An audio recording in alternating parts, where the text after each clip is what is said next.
Yes. All right, good evening, everyone. My name is Saman Kadir Ahmed, and as chair of the MCDCC, I'd like to welcome everyone present here this evening. Note that the proceedings of this evening are in person and they're being live streamed via Zoom webinar for members of the public. So as always, before we begin, I'd like to provide an opportunity for elected officials and community leaders that are in the audience tonight to please introduce themselves by standing up. If you stand up, I'll kind of designate who the order that we go in. I guess we'll begin with Senator Shagan. Yeah, Kagan. Shagan.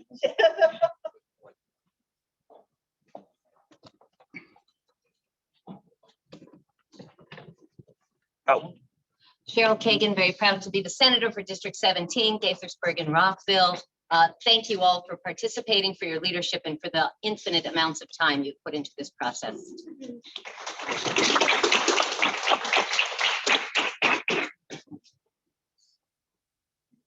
Good evening, everyone. Julie Polakovich-Carr, one of the delegates for District 17. Thank you for your transparency and all of your hard work.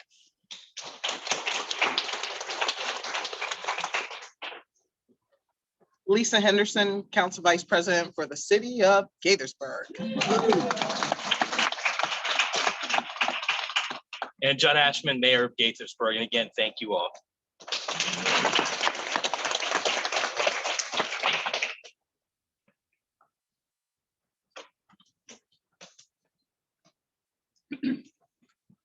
All right, thank you so much. Special thank you to all the members of the public that are family members of the candidates for being here tonight, for your support for them. I also want to, before we begin, I'd like to provide an opportunity to acknowledge those that have joined us via Zoom. We are in webinar format, but you know, it's the elected officials, the community leaders, members of the Democratic clubs and caucuses, and precinct officials.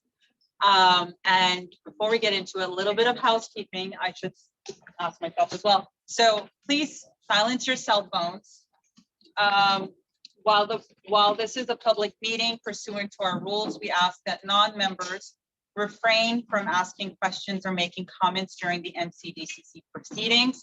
There will be an opportunity at the end of the meeting for any announcements to be made. When the floor is designated to a person by the chair for questions or responses, please speak loudly and clearly so that the microphones here can pick up the sound so that your voice can be streamed. And our colleagues that are joining us live can hear the proceedings clearly. So with that said, it is June 13th, 2023, and I call this MCDCC special meeting to order for the purpose of nominating a candidate to fill the unexpired term within the 17th legislative district created by the resignation of outgoing delegate of the Maryland House of Delegates, Kumar Barve. He will be joining or it's not July 1st yet, but yes, so he is joining the Public Service Commission under the Moore-Miller administration. So thank you to Delegate Barve for his distinguished leadership as one of the highest ranking members of the House of Delegates for over 30 years. We value his service and we wish him all the best in his future endeavors with the Moore-Miller administration. So with that said, Mr. Secretary, not Madam today, Marco Rivera-Oven will be stepping in as secretary. He is the assistant secretary, and so we're going to ask him to please begin with roll call. Thank you, Madam Chair. Begin roll call. Saman Ahmad. Here. Shruti Bhatnagar. Here. Sarah Brand Wida. Here. Barbara Ebel. She's on her way. Arthur Edmonds. Here. Nathan Feldman. Hello. Ed Fishman. Present. Marjorie Goldman. Here. CC Grant. Issa Haddad. Here. Sebastian Johnson. He's on his way as well. Pam Luckett. Present. Jim Michaels. Here. Julian Montes Sharp. Here. Marco Rivera-Oven. Here. Mark Anthony Robles. Here.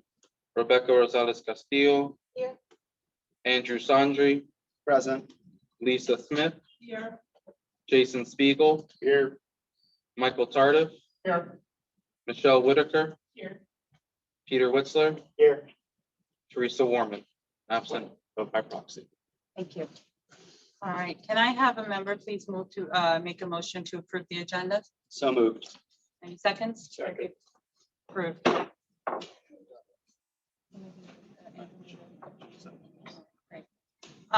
Ladies and gentlemen, our rule, just this is to advise the candidates. Our rules require normally the opening remarks are for 5 minutes. We instructed all candidates, don't worry, Carl. We instructed all candidates to limit remarks for 3 minutes. For that, we will be taking the vote to suspend the rules, primarily because we want to allot more time for candidates to be able to answer questions. That way we do finish in a reasonable fashion at a reasonable hour this evening. So, Madam Vice Chair. Madam Chair, I move that we suspend the rules so that the time is 3 minutes rather than 5 minutes to give everybody ample time for their questions for opening remarks. All right, approved. Oh, wait. I apologize. Can I, any ayes? I was in court today. Any ayes? Any nays? So moved. All right, so ladies and gentlemen, we have 13 candidates that are appearing before us tonight.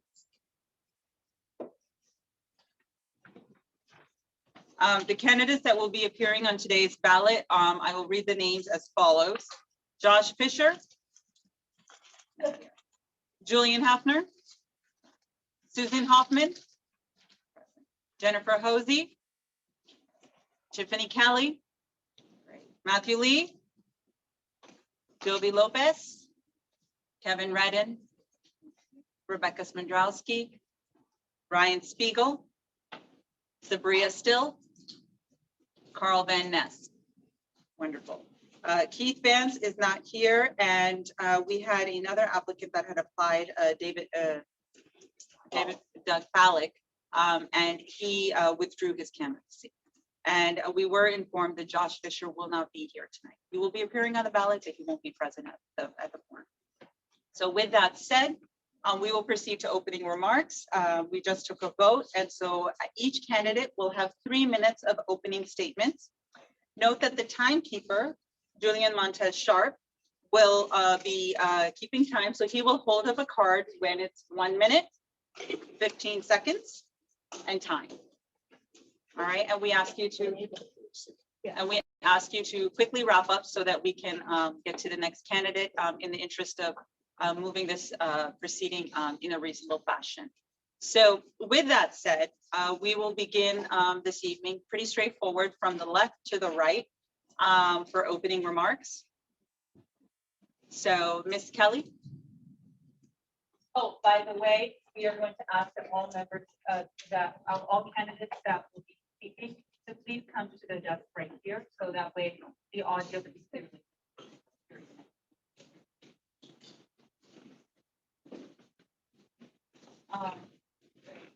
Michael?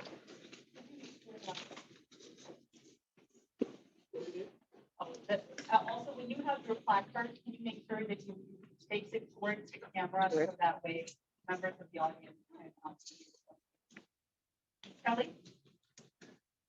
In November of 2022, I was a relatively new resident of District 17.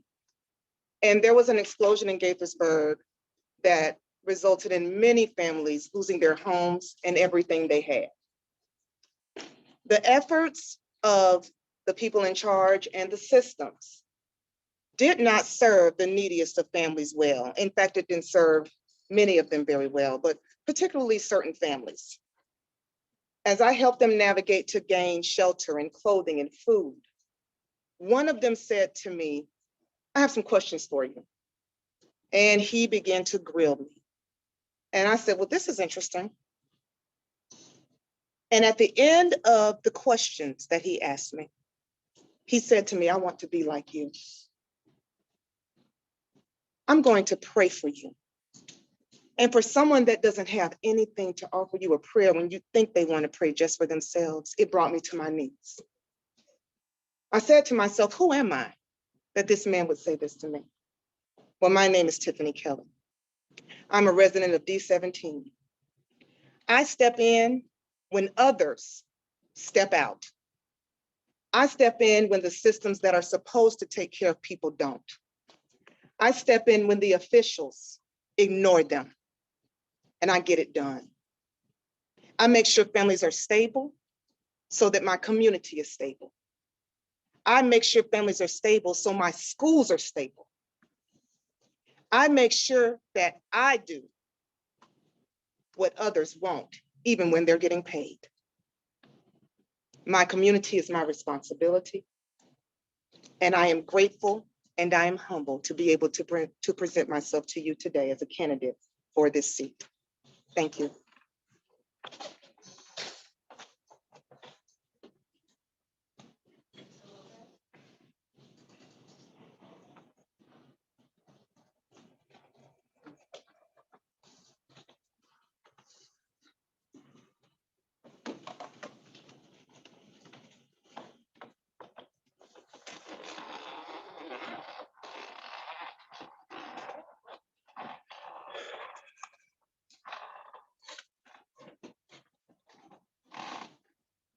Whenever I'm ready. All right. Good evening, and thank you to everybody from the Montgomery County Democratic Central Committee and everybody here and watching today. My name is Jovi Lopez, and I am seeking to become the first Puerto Rican-born legislator in Maryland. For the last 10 years, I've been working with vulnerable communities and Democratic candidates all across America. Politics isn't just issue stances or talking points or getting people elected for me. For me, it's deeply personal because it's things that I've lived through and my family has lived through. Things like environmental justice, because when Hurricane Maria hit Puerto Rico, I couldn't contact my family for over a week. A lot of them did not have power for 3 to 4 months, and I was out on the ground helping communities recover. I know what a lack of environmental justice looks like. And I know things that we can do to tackle that. I know why affordable housing is important to so many people because I've been out talking with the residents, and it's happened to my family too.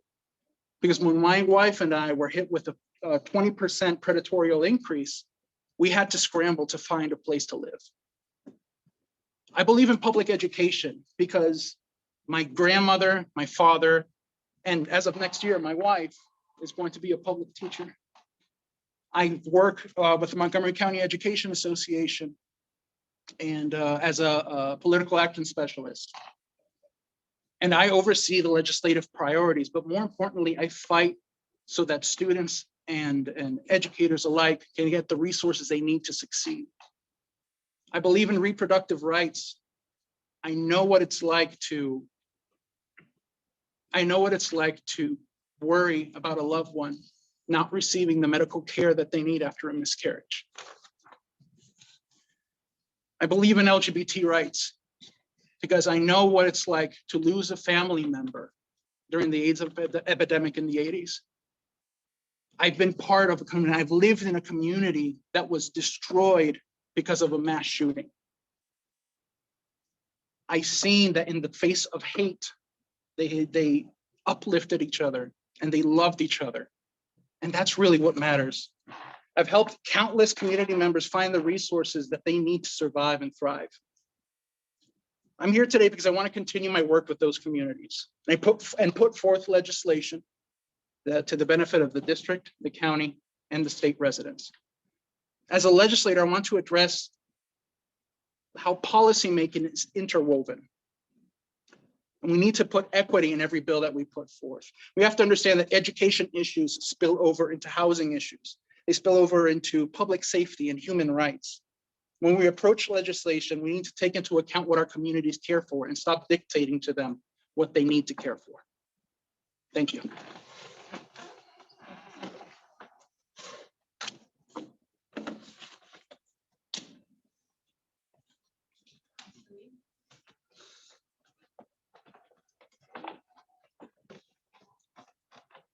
Good evening. First, I want to thank you for your time and services. And I know how hard and how important work you've been doing it. And because I know I served in the past until 2022. So I just want to thank you to your services.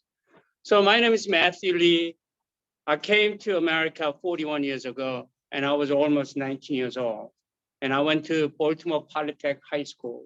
I was like 3 years older than all other kids. And I was fortunately go to the Virginia Tech for electrical engineering degree. And right after I graduated, I got a job as an Army engineer and working on the Patriot missile project in the operation of Desert Storm. And after a few years, 7 years in federal employed, DoD employed, I started my own company in 1990. And after 33 years, I am very successful. I had about 250 employees, and I work with a lot of DoD, DHS. Every time I go to the military base, they actually salute to me, thanks for support our defense. So I know how that public service is very important and just so proud of it in my things. But I wasn't just making money on 33 years, about the American dream. As you see my resume, I work with a lot of nonprofit and also serving many public boards. I was governor appointed as a Maryland Technology Development Corporation Board of Director. I was also Maryland Economic Development Commission, and also on the Maryland Cybersecurity Council, because I'm working on the cybersecurity and AI and information technology services. So also with the Montgomery County, I'm still serving as a Montgomery County Economic Development Corporation, and also also working for the Montgomery County sister city for international trade. So I helped many of young people to get a job, getting them cybersecurity training and education so they can get a professional job, without the actual bachelor degrees. And also I helped over 250 company member, which is a Kobe Government Contracting Alliance. I'm the founder 26 years ago, but now I'm a president. I've been helping so many underserved minority-owned business to get into the GovCon federal contracting business, which is the largest buyer in the world.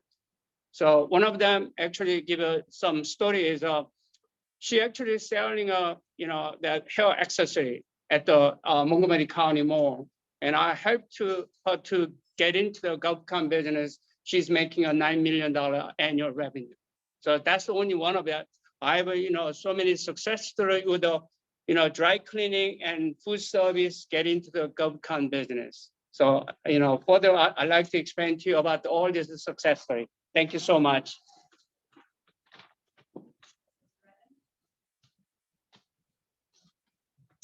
Thank you.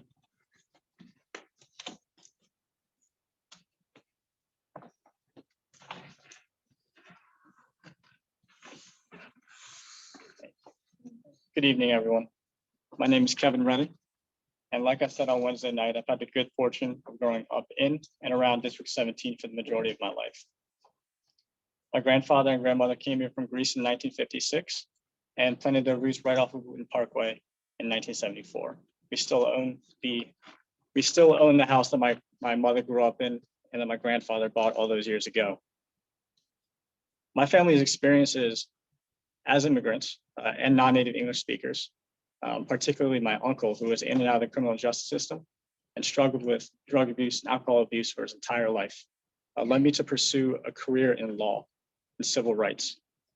After getting my degree from the University of Maryland School of Law, I clerked for the Honorable Sharon V. Burrell in Montgomery County Circuit Court, and I'm proud to say that I litigate civil rights on a daily basis, holding employers and county and state governments accountable for discrimination based on gender, sex, race, disability, whatever it may be. I'm very proud to represent plaintiffs in civil rights litigation daily. I'm a product of the MCPS Public Schools. I graduated from Thomas Wooten High School in 2011, and where I met my now wife. We're expecting our child within the next month, and we thought it would be the best place to raise him would be in the same place that we grew up, District 17. We were fortunate to move back to District 17 just in the past few years, and have settled and planted our roots there. In 2018, as a second-year student in law school, I was appointed to the Montgomery County Commission on Juvenile Justice, which I now chair. We advocate for juvenile justice reform every session in Annapolis and every year with the County Council. These experiences have led me to seek appointment to the District 17 delegation so that I can continue to help Maryland on a path of progress and ensure that everybody has civil rights. Thank you.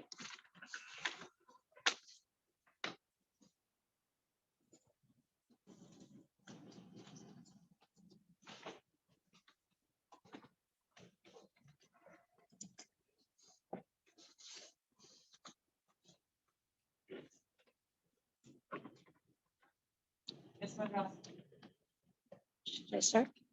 Okay. Hi, my name is Rebecca Spondrowski, and I am a 24-year resident of Gaithersburg. I bring with me a wide variety of perspectives through my personal and professional experiences. I'm a small business owner, a home renter who has suffered home insecurity, and I have proudly been serving as a 3-time elected representative at District 17 on the Montgomery County Board of Education. I'm a passionate advocate for public service with a deep commitment to driving positive change in our community. I'm currently the chair of our Policy Management Committee, as well as our Special Populations Committee for MCPS. I've served on the County Executive's Domestic Violence Coordinating Council, been appointed as a commissioner for the City of Gaithersburg's Ethics Commission, volunteered weekly to hand out food to families for weekends at South Lake Elementary School. I've worked in Annapolis as a legislative assistant to Senator Roger Manno and was the vice president of legislation for the Montgomery County Council of Parent Teacher Associations for 3 years. When I worked in Annapolis, I never thought that I would leave, but when I was recruited to run for the Board of Education, I realized that I felt like everything in my life had led me to that point and that opportunity to be a voice for others and have an impact on positive change. Since then, I've been doing things for the betterment of District 17, like working collaboratively with council members and Mayor Ashman, to bring dual language programs to Gaithersburg, working collaboratively with the community, the City of Gaithersburg and MCPS to locate a site and open the new Harriet Tubman Elementary School, as well as working with MCPS and the City of Rockville to secure the process of moving our materials facility in order to enable positive growth near the metro station while preserving the historical importance of Lincoln Park. There's too much to say in this too little time, but there are a lot of excellent candidates here tonight. But I feel strongly that if you know my story, you've seen my qualifications, and look at this appointment through the lens of service and representation for all of District 17, you will see that there is no better candidate than me, and I hope you will support me. Thank you.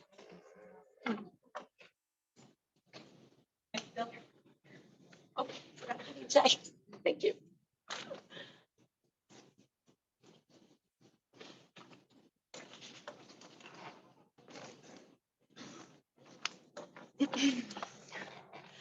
Good evening. I am Sabria Molina Still, and it is with great honor that I present myself as a candidate for the District 17 House of Delegates vacancy. I want to express my heartfelt appreciation to the dedicated volunteers on the Democratic Central Committee for their diligent work in facilitating this appointment process and ensuring the active involvement of as many voters as possible. I also want to extend more gratitude to Kumar Barve for his dedicated service to our district, and I wish him every success in his new role. Today, I follow in his footsteps, propelled by my unwavering passion for Montgomery County and nearly a decade on progressive democratic initiatives. As a lifelong resident of Montgomery County, I take immense pride in advocating for a wide array of issues that directly impact our quality of life. My experience serving in the Maryland General Assembly and the Montgomery County Council has granted me invaluable insights into the intricacies of our legislative process. During the peak of the COVID-19 pandemic, I played a pivotal role in connecting employees and entrepreneurs with their unemployment insurance benefits through the Department of Labor. I have actively participated in the Maryland Inclusive Housing Montgomery County Committee, reviewing upcoming residential development that ensures affordable and inclusive units for every Marylander. Furthermore, I am proud to be a part of a statewide cross-partisan coalition that unites students, educators, scholars, and community members, all committed to ensuring meaningful hands-on civic education and service learning opportunities to all Maryland students. While my dedication lies in these pressing matters, I'm acutely aware of the diverse concerns within our district. I strongly advocate for alternatives to highway expansion, the repurposing of commercial space for affordable housing, and the promotion of smart growth in District 17's municipalities. Guided by a progressive democratic agenda, I am resolute in my commitment to address disparities and systemic inequities that have hindered the potential of women and communities of color. I firmly believe that by surmounting these challenges, we can unlock the true greatness of our state. I am the candidate ready to fight for District 17, and I'm unwavering in my determination to seek effective solutions. I humbly ask for your support. Thank you.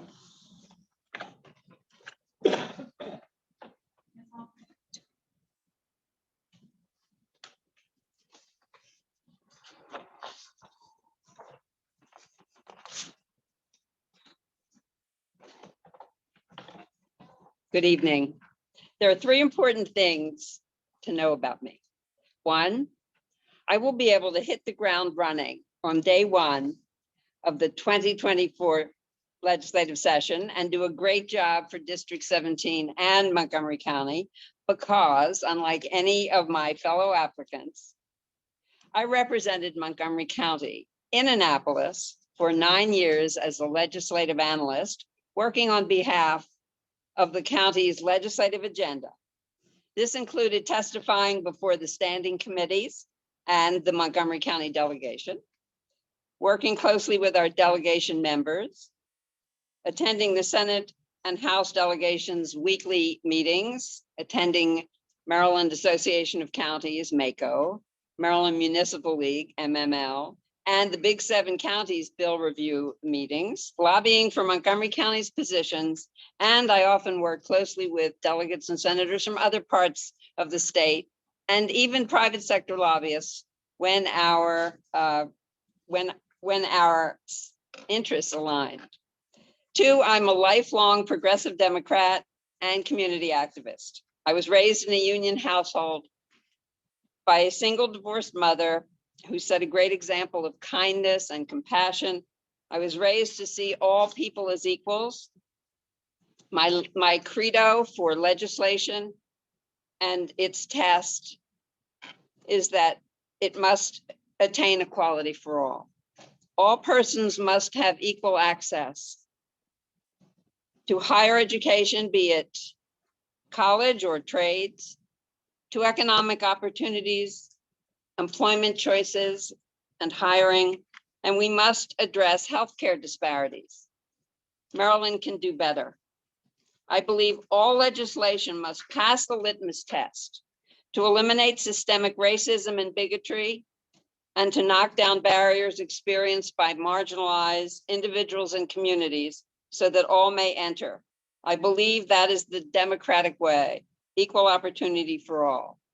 Specifically, I will fight for affordable and workforce housing to strengthen LGBTQ+ and women's equity and reproductive health rights, stronger laws to combat climate change and to protect our national treasure, the Chesapeake Bay, and to ban the open carry of long guns. I've worked for years on behalf of the developmentally disabled community.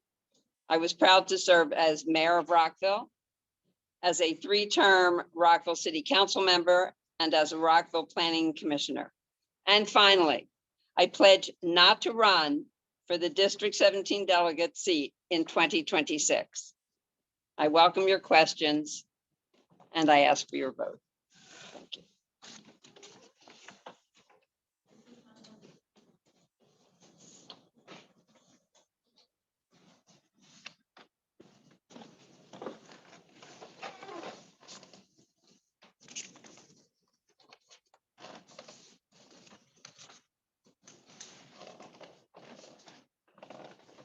Good evening. I'm Jennifer Guzman Hosey. Thank you for this opportunity. As you know, I proudly and diligently represented the voters of District 17 for over 8 years, and I'm interested in continuing this representation at the General Assembly level. The voters of District 17 chose my leadership in highly competitive landslide elections. I was reelected twice in 2018 and 2022 by wide margins, despite having been outspent. I've never lost an election.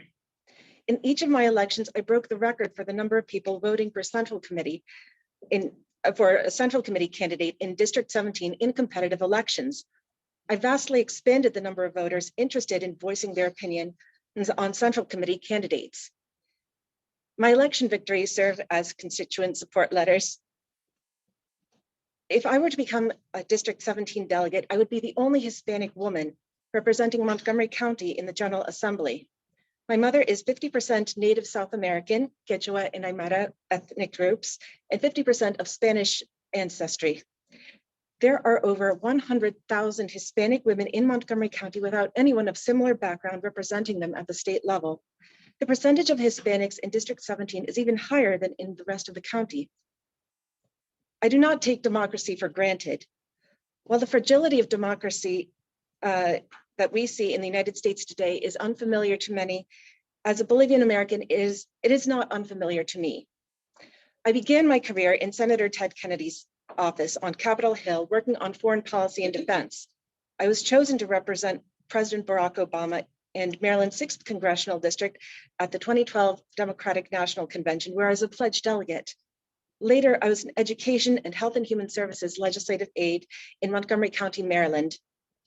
And although this is obviously not a campaign endorsement, Congressman Jamie Raskin supported my application to Harvard, where I earned my Master in Public Administration degree in 2021.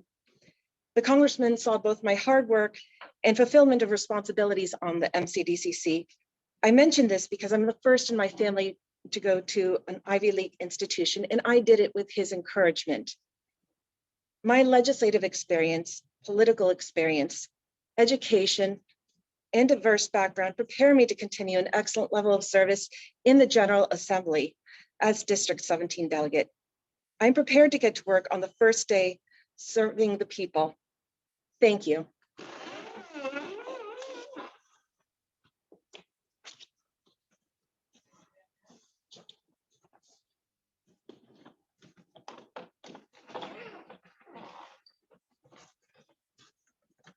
Good evening, and thank you for having me.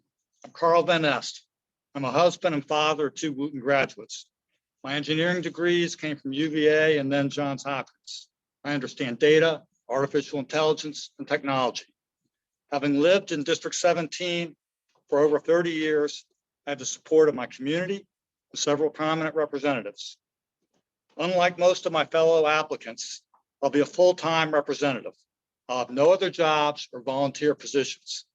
And this is a key point. I won't have to abstain from a vote because of something that I or my firm is doing for someone else. The Right to Die Act failed because of a religious conflict of interest. Wouldn't it be awful for another important piece of legislation to fail because of a business conflict of interest? In many ways, I'm a lot like Delegate Barvet. I'm honest, hardworking, and reasonable. I'm a 3-time award-winning environmentalist in the city of Gaithersburg. I've written articles in the Post. I've been featured on TV, radio, blogs, and a podcast. This weekend, my team and I were out getting our hands dirty, monitoring the chloride level in our area streams. I understand traffic and would work to resolve the American Legion Bridge and D39 bottlenecks. I'll seek out and respect the wishes of my constituents. College costs are out of control. I spent 21 years working with the College Board, so I have a great background in higher education, advanced placement, and financial aid. I'll help to cut costs. I'll work with the College Board and our General Assembly to make AP tests free for Maryland students. If a student passes 5 tests, they can cut the cost of their cost of their college education by 1/8. So what will I do for you? Well, next session, I'll start with 5 things. I'll remain a staunch Democrat and support our traditional ideals, keeping equity and inclusion at the forefront of our policies. I'll work to cut college costs. I'll work to make bus service free throughout Maryland. Bus fees are a regressive tax on those who can least afford it. Maryland must become the land of clean, fast, quiet, and free buses. I'll continue Kumar's good work, and I'll continue with the Climate Solutions Now work. Lastly, I'm an anti-salt activist. I'll pursue a bill to ensure private applicators are properly trained and that they report their use of salt. I've been a member of the District 17 Club for many years now. I've been on the kitchen cabinet with Lily Chi and Lori Ann Sales and spent many grueling hours canvassing and at various polling stations. I'll work hard to ensure that those without a voice are heard. I'm very positive about our future. I believe what Clinton said, there's nothing wrong with America that can't be cured by what is right with America. I ask for your vote this evening. Thank you.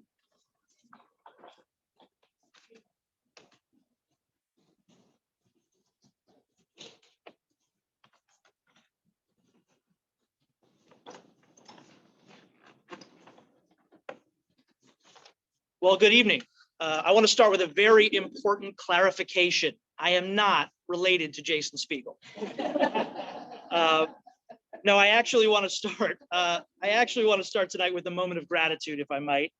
I'm recalling the famous quote, and I will paraphrase, about the person in the arena, the one who refuses to just sit on the sidelines, but instead steps up and strives to do big things.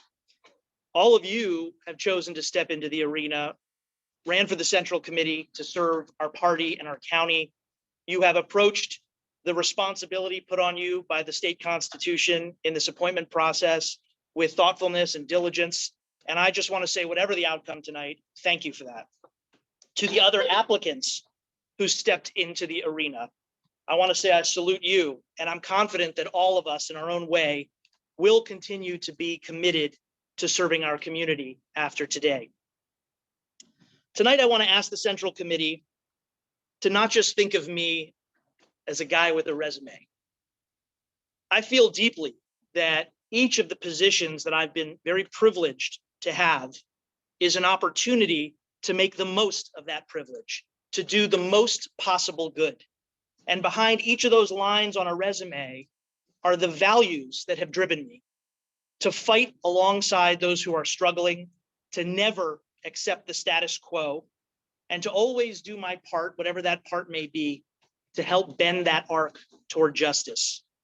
Whether it's convincing colleagues during a recession that we need more funding, not less, for food and housing and healthcare, or pushing to deliver new schools for communities in need, even when we faced opposition, or expanding affordable housing requirements, even against special interests who tried to stop them, or insisting, as president of the State Municipal League, that we were going to embrace the racial justice movement despite pushback.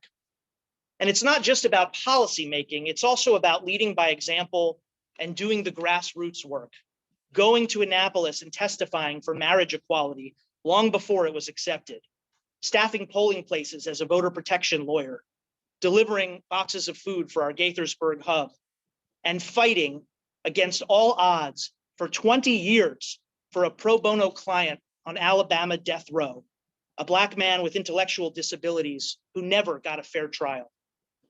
I ask you to consider the values behind the resume and the time I've spent in the arena, and I thank you very much for your consideration.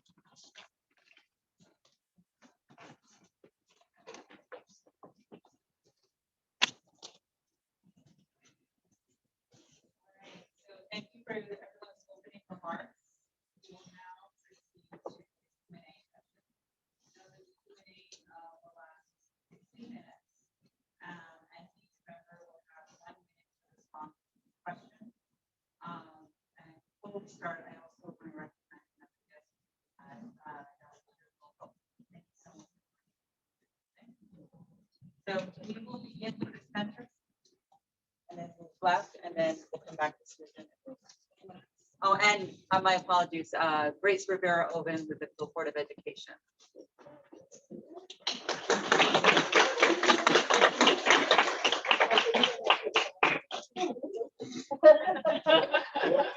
Wait.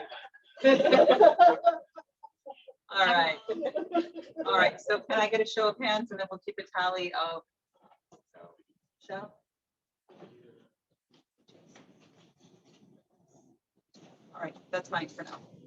So the order so far will be Michelle, Peter, B. So Michelle Whitaker.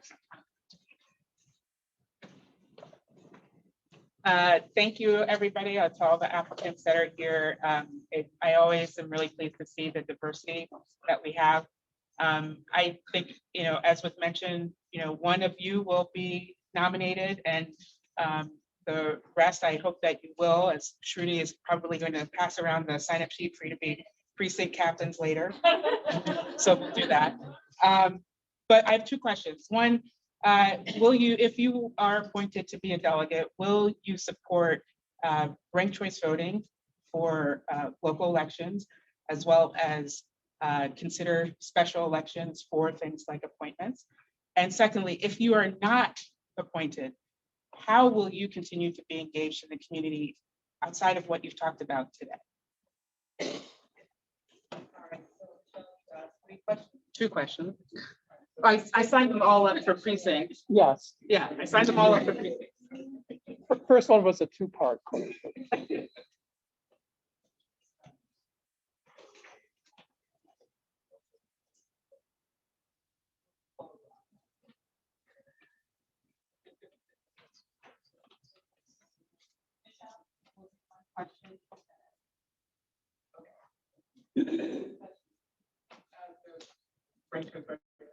All right, so for ranked choice voting.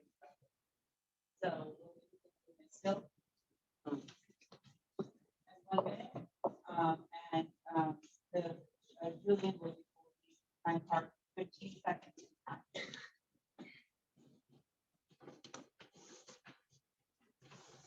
Thank you so much for that question.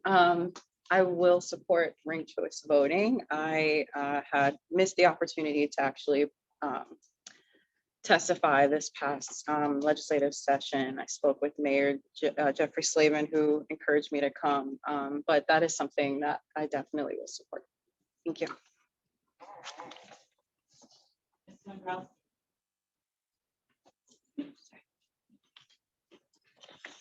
Still want these every time, okay.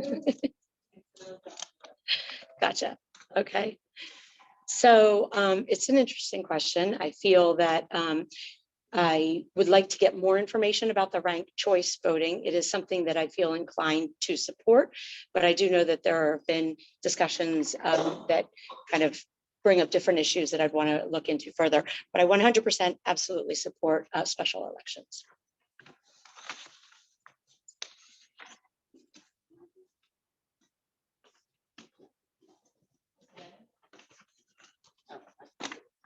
Thank you for the question.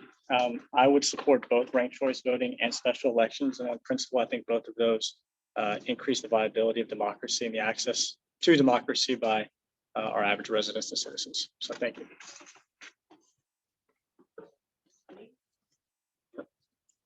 Yeah, I strongly support the ranked choice vote and special election by the MCDCC members. Absolutely. This is a great process and then great work you guys been doing it. So thank you so much.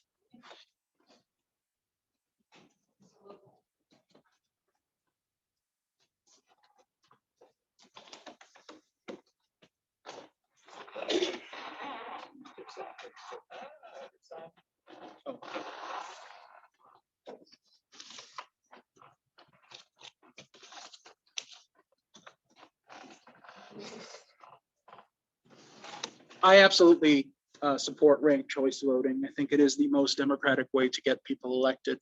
As far as special elections, I have a slightly different perspective because I have worked in places like Texas, in places like Florida, where I've seen special elections is how Republicans are able to go into blue districts and get a huge amount of money coming in from an outside district. So if we are going to address special elections, we have to address two things: the wealth gap, and we have to address the voter turnout. The wealth gap is one way to address it is to make public funding mandatory. in any special election. The other thing would be for the voter turnout is like it's in Linda Foley's bill, which is to piggyback off of presidential elections and then make the appointment process only for up until that election, and then have your regular special election. Thank you.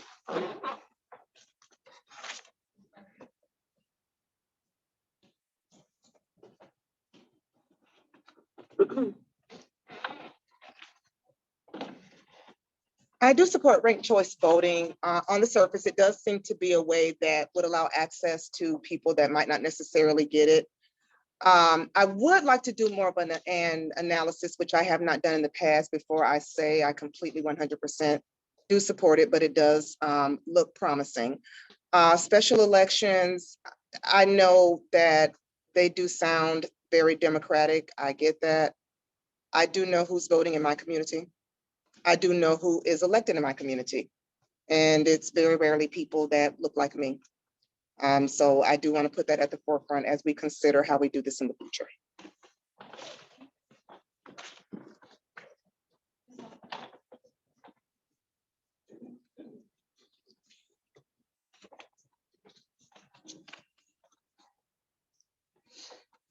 I do support ranked choice voting, and I think what we saw happen in Alaska was very exciting. And so, and I don't know that that would have happened. So we have an Indigenous woman representing Alaska for the very first time, and it's thrilling, and that never would have happened. As far as special elections, I come from Pennsylvania. I grew up there, and we did. That's how we fill vacancies. I really, frankly, have been educated by all of you, those of you with whom I've met, nearly 20 of you, as to the alternative. So I'm a little more open to this process of appointment because you all take this so seriously, and I've just been very impressed with how you've taken it. Although I do also like the language in Delegate Foley's bill. And if we tie it to the presidential election, I think it might save some money if we do it that way. So thank you.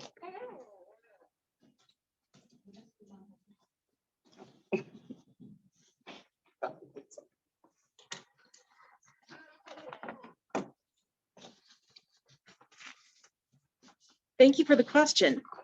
If I were to become a District 17 delegate, I'd love to have my first choice. My first choice of committee assignment would be on the Ways and Means Committee, Subcommittee on Elections, and specifically also address the issues of legislative vacancies, as I've been doing so as the Issues Committee Chair on the MCDCC. As far as ranked choice voting, I strongly support it as long as there's, algorithm disclosed to the public. That's very easy to do. And I've supported many common cause issues.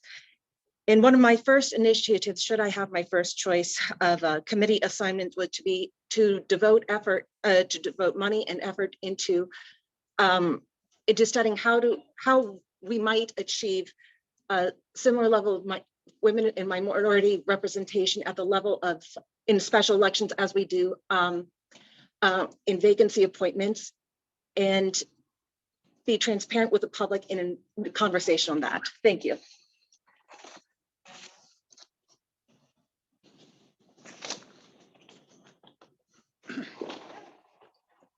Thank you. Yes, I will also support ranked choice voting. I also like special elections. Again, the viability of democracy. I think it's important. I support Linda Foley's good work on this effort too. Thank you.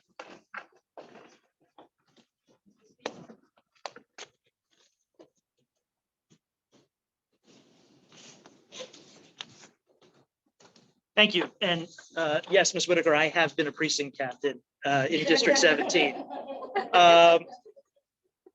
As for ranked choice voting, I want to salute the Central Committee because you're already doing a version of it in this process. And I wanted to point out that the question asked about local elections, my best understanding of municipal authority is actually that municipalities already have the authority under state law to explore ranked choice voting. I've had some conversations with my colleagues in Gaithersburg about it, and I believe a number of municipalities around the state have already adopted it. And that allows them to be laboratories to kind of prove the case for the county and the state, but I would absolutely be open-minded to enabling legislation to allow the counties to do it if they wanted to as well. As for the special elections, we all know that the appointment process is mandated by the state constitution and will require state action to change it. I think nobody should be blaming or accusing this central committee of being a roadblock to that because you all don't have the authority to change it. But if there's an opportunity to place the issue before voters in a referendum, I would certainly support that. Thank you.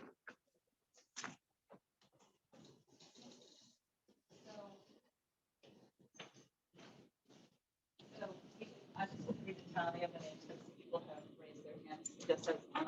Just so you know, it's going to be Peter next, then Jason, Barbara, Cece, and then Rebecca. Okay.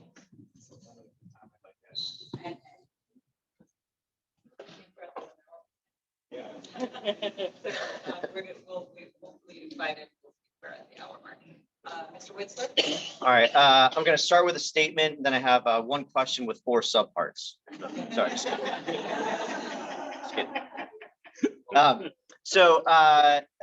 We live in Montgomery County, which is one of the bluest counties in the state. We live in the state of Maryland, which has a trifecta. We like to fancy ourselves very progressive, leaning, strong Democrats. However, there are 40,000 public sector workers in the state of Maryland who don't have the ability to collectively bargain with their employer, who is a public employer, right? So either a city, county, or some state government agencies that don't allow collective bargaining. So my question is not, do you support the expansion of collective bargaining, which I assume is going to be yes. If not, let us know.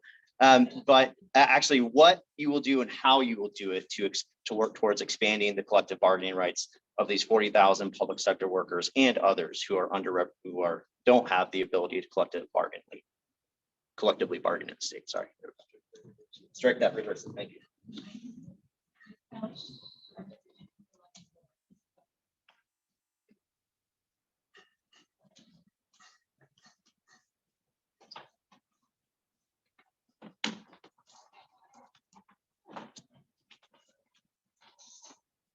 Living here in this area is the first time I've been able to benefit from collective bargaining agreements.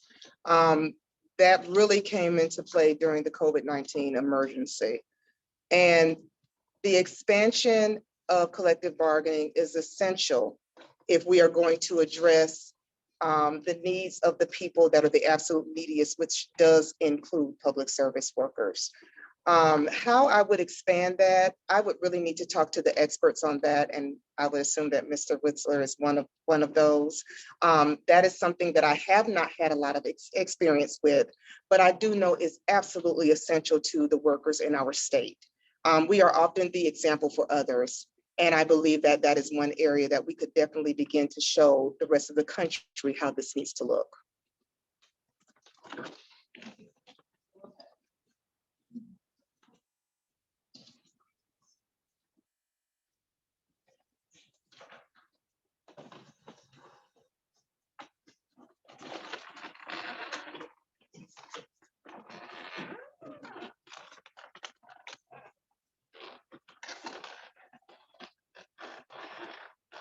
As someone who actually works for a union, I can truly say that it is of the absolute utmost importance that workers have the opportunity to do collective bargaining agreements.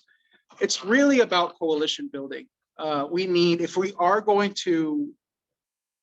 going to give workers' rights to those that don't necessarily have them, it's all about community organizing. It's all about talking with elected officials and creating that coalition to be able to pass certain laws to be able to do so. But it's also getting involved with other union members, big unions throughout the state, whether it's MSEA or SEIU or AFL-CIO, all of them would help towards this cause. And it's about putting political pressure to be able to do so. It's really important. Like, if you're not having the rights that everybody else has to work, it's a huge problem.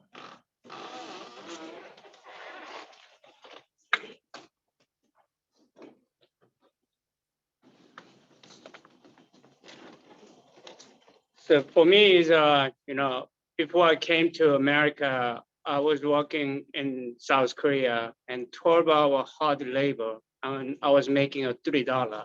So I always joking with my two sons about it.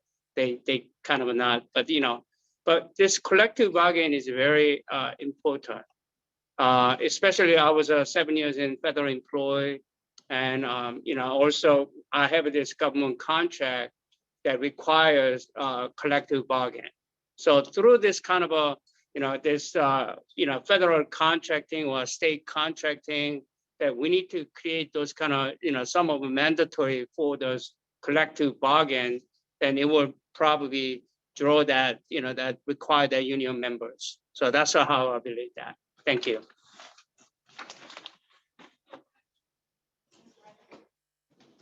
Thank you for the question.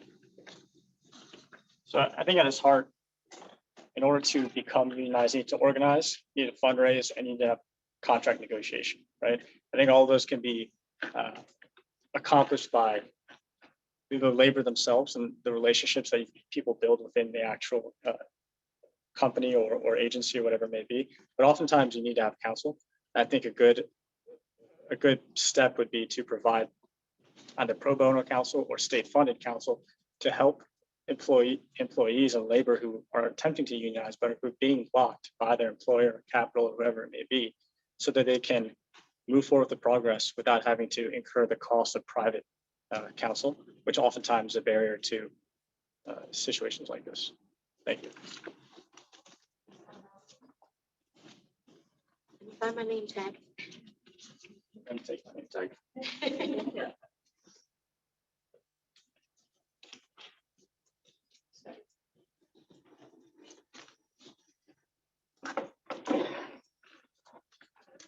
So I love this question. I have been a longtime supporter and advocate for our unions as well as collective bargaining. I've been part of that process, working as with the oversight of the superintendent and their office in our collective bargaining processes, including pointing out where sometimes in the bargaining situation, equity does not necessarily equal quality. And I think that's one of the reasons why SEIU, our local 500, is endorsing me for this position. How I would make it happen, I would highlight the success of our Montgomery County unions and use my relationships my longstanding relationships from across the state to garner support on those issues and really take the time to let people understand the benefits of collective bargaining and the ways that they can approach it that they might not see just by hearing the name collective bargaining. Oh, my name tag. Touch this darn thing.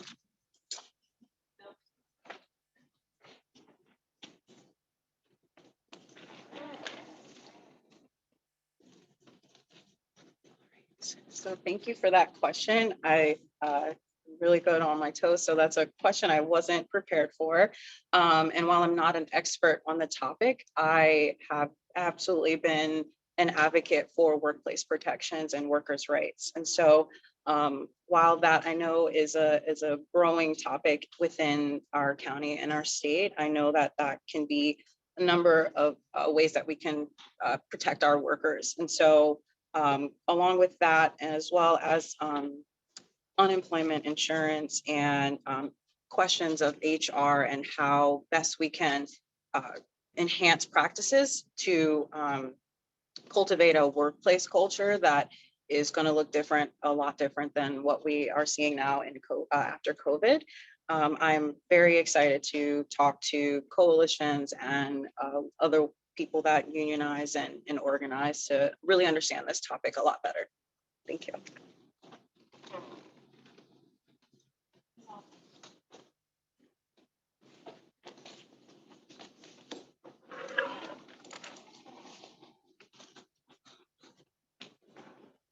As I mentioned, I grew up in a union household. My mother was working in a factory sewing upholstered furniture. When she was 15, she had to drop out of school to help support her family. So I'm very strong in support of unions and collective bargaining. I don't know which group, Mr. Whitzel, you're talking about, but if you're talking about the employees at the University of Maryland, I am very strongly in support of organizing that employee base, and we'll fight for that. And I think we need to be talking to the AFL-CIO at the state level.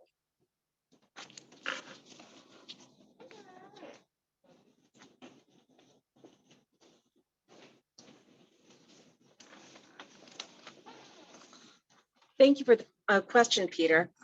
We've had many distinguished union leaders on the Central Committee, and here and in prior legislative work, I've had a chance to learn from a lot of them. I've been part of the fight for 15, and I recognize how collective bargaining helped build the middle class. Now, this is by no means an exhaustive list, but two overarching areas where I'd focus on helping to increase union representation is laws protecting retribution from employers for organizing, and then also the election process in terms of collective bargaining.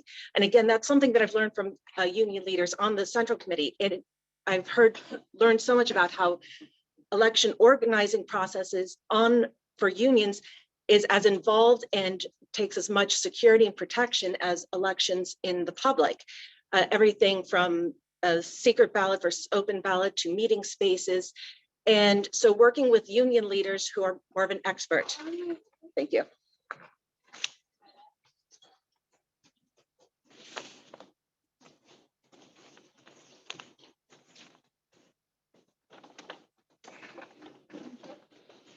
Thank you for the question. I too am not an expert in this arena.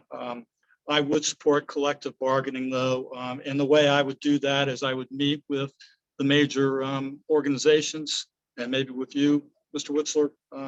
We would discuss the issue, and clearly the University of Maryland, the TAs there, you know, they get abused, and so those are areas that need to be addressed. Thank you very much.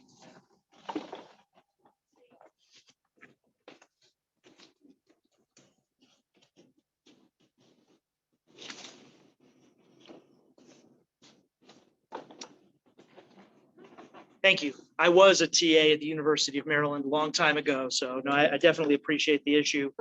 I agree with all the general sentiments that have been shared. Obviously, I think all of us are probably extremely pro-union, and we can talk about the specific process question that Mr. Whitzel asked. We can talk about general things like outreach and fundraising, but I want to get a little bit into the weeds of some of the legislative and legal issues that I think are roadblocks. In researching this issue as a city council member, I discovered that local governments don't even have the preliminary power to begin negotiations with bargaining units or recognize them until their charters, their governing documents, are amended and updated. And this is a major roadblock. And so I'd like to see us coordinate a campaign to start there. That is the precursor, the necessary precursor. If we can start changing those charters, whether it's university charters or municipal charters, then we can take it to the next step.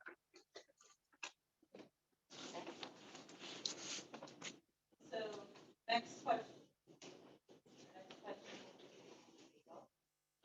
Thank you.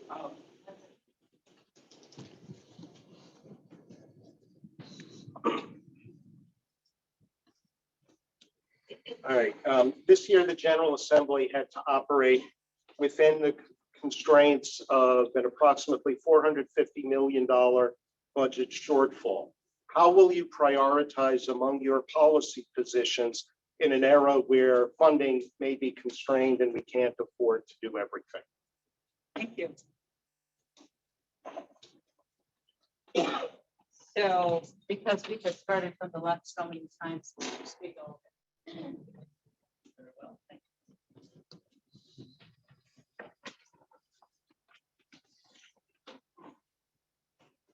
Thank you. I've handled 16 budget cycles as a legislator, so I've got a lot of experience with this. We wish we could fully fund every good idea out there, but obviously that's not the reality. I'll give you a recent example about the emergency rental relief program in the city. which showed a sudden spike in demand, which we didn't have enough resources to cover. And we fund our program through the CDBG federal grant, and they place strict limits on how we can use the money.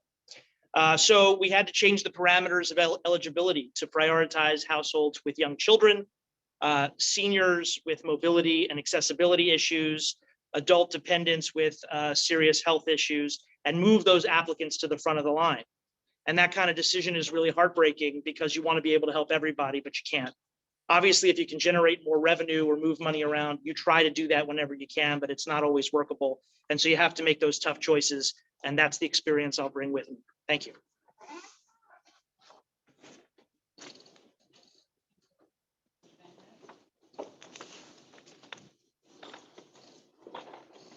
Thank you very much. Good question. So I think that first and foremost, citizen safety is the most important thing. We have to make sure that we continue to support things like abortion rights, things that don't cost money. We need to make sure that those things continue forward. But we have to make sure that we continue to have clean air and clean water. That's why we have government to begin with. This is public safety. We join together. Then I would move forward with education. Those are areas that I think need money and are areas that I would prioritize. Thank you.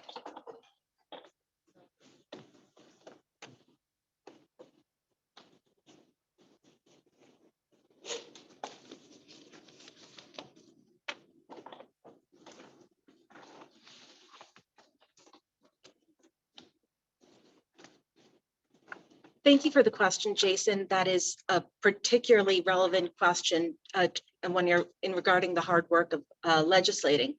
I've worked in different legislatures before. On Capitol Hill, I worked on a budget from the Senate in Senator Ted Kennedy's office, including the defense budget. And at the time, it was a $5.5 million budget, $5.5 billion for the Montgomery County Council when I was a legislative aide there. How to prioritize when you're making tough calls oftentimes requires an intimate understanding of how these issues intersect. For example, how investing in education yields a higher GDP in years down the road. Investing in how reducing greenhouse gases, improving the environment, improves health outcomes. Making sure that also some free money, helping constituents claim tax credits from the federal government. There are literally millions of dollars that is left on the table because a lot of constituents don't know how to claim those credits.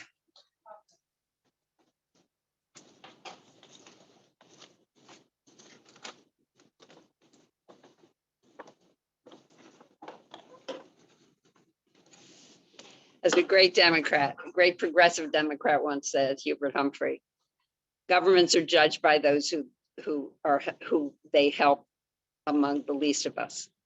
And so that's how I look at budgets and how they should be prioritized. Those among us who have the least must be prioritized.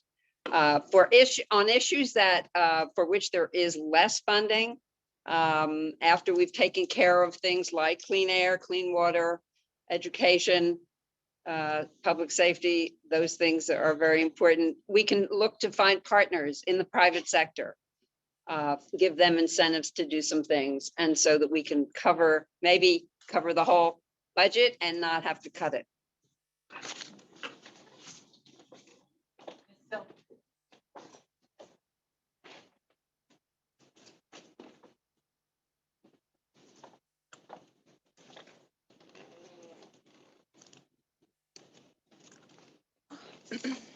Thank you so much for that question. I believe as of now, we always intend to look at tax increases. I think it would be very innovative of us to start to look at different ways that government can make different types of investments. That is something that I am committed to, working with different elected officials across the state and across the county and different districts to find out different ways that we can try to come up with the shortfalls that happen in our budget. Thank you.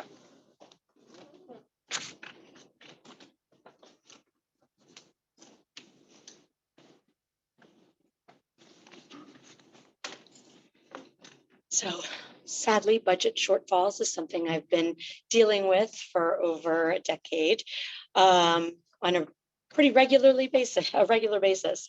As has been mentioned, you can rarely, if actually ever, afford to fund everything that we would like to, which is why I believe it's really important to continually evaluate the return on your investments and making sure that we are investing in the right things that bring the best outcomes for the most people, starting with the people that need the things the most. I agree that we need to make sure that we are investing in things like education that will help build our community to be able to support our workforce and be able to bring additional income into Montgomery County and the state of Maryland.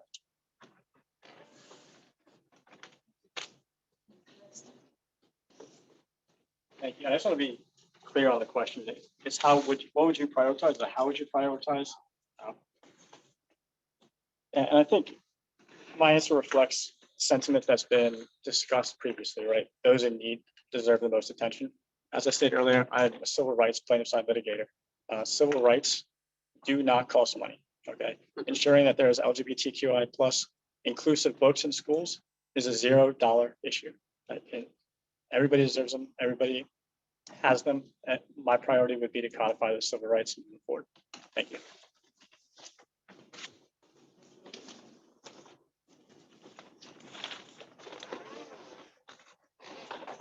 So I guess they need a mother or a wife who knows how to balance the budget, right? So, I'm as a president and CEO of a company, and we manage about $210 million IDIQ type of contract. And we always look at every project on the P&L, profit and loss. So I think, when we look at it, every project and who has a really decision-making like a president CEO mentality, like a mother and wife. And I think we can make that balanced budget much wisely. Thank you so much.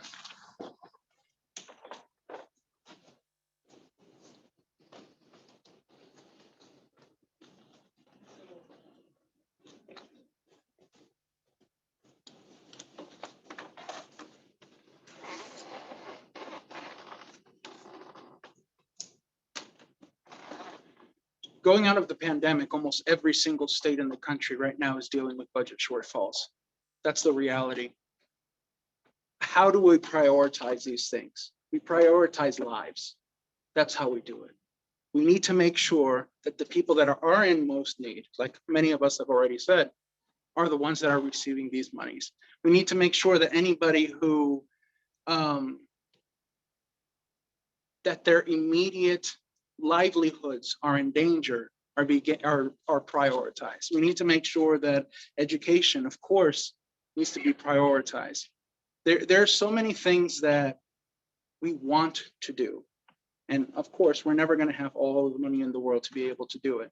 But if we keep on pushing down our vulnerable communities, then it's just going to be cyclical every single year for the rest of our lives, and we're never going to break that structure. Thank you.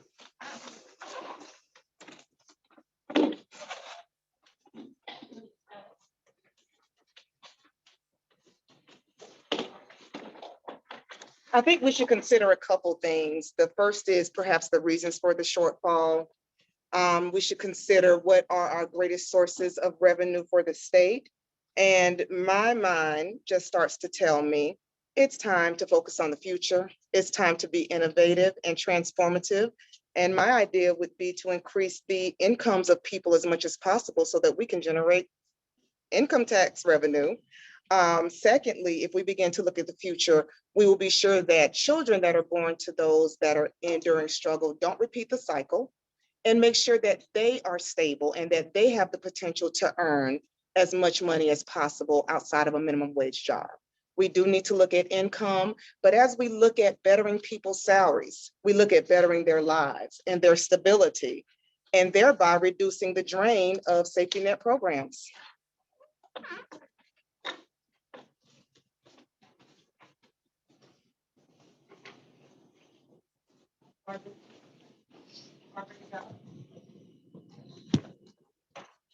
What are the major accomplishments you have done in District 17, either through any advocacy that you have done or any particular legislation that you have supported?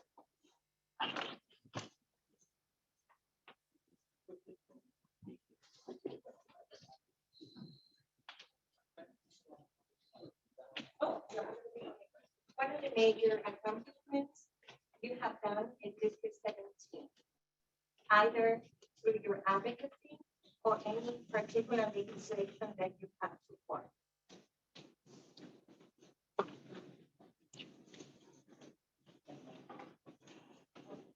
So,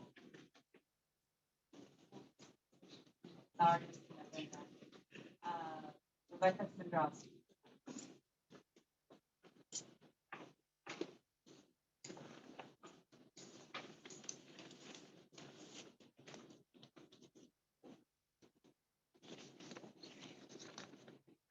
So I feel like I'm not sure where to begin because since this is a big one for me.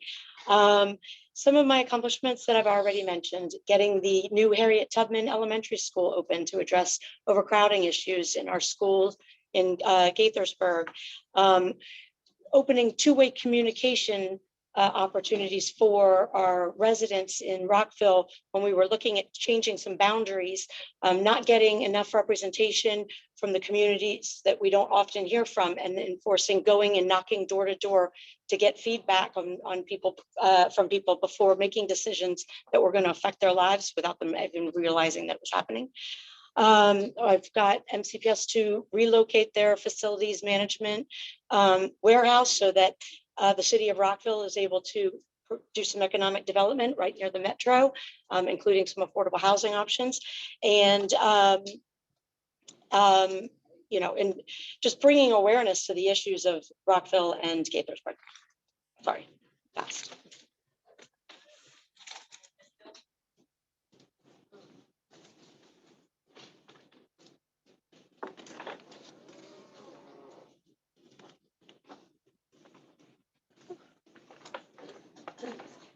Thank you for this question, Ms. Eva. I have been a resident of District 17 since 2020.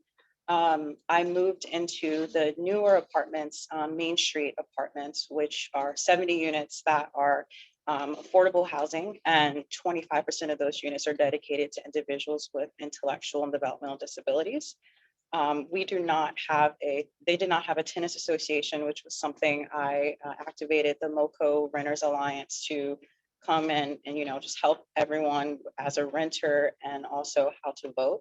That also led me to becoming a member of the Maryland Inclusive Housing for Montgomery County, which I'm able to essentially monitor all of the residential development that's coming into the county and make sure that there are units that are developed just like ours, and also free Wi-Fi internet.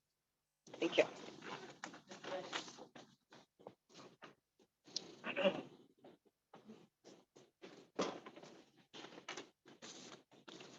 Thank you for the question. When I was a second-year law student at University of Maryland, I had the good fortune of being on a clinic that worked in the Maryland legislature for the entire session. We supported a bill, and I advocated for the bill, House Bill 486. It was colloquially called the Pass the Trash Bill. And what that did was it stopped this action throughout the state where the teacher was validly accused of sexual assault or abuse of a child. What would have happened was there was an internal investigation, and that teacher was then just moved to another school. There was no actual charges. There was no termination, nothing like that.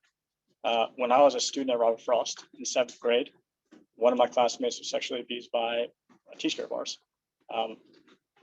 And when I was advocating for the bill, I found out that that teacher had done the same thing to another student 5 years previous at a different school. And I'm very proud to have advocated for that bill. I was there when it was signed into law, and hopefully that never happens again. Thank you.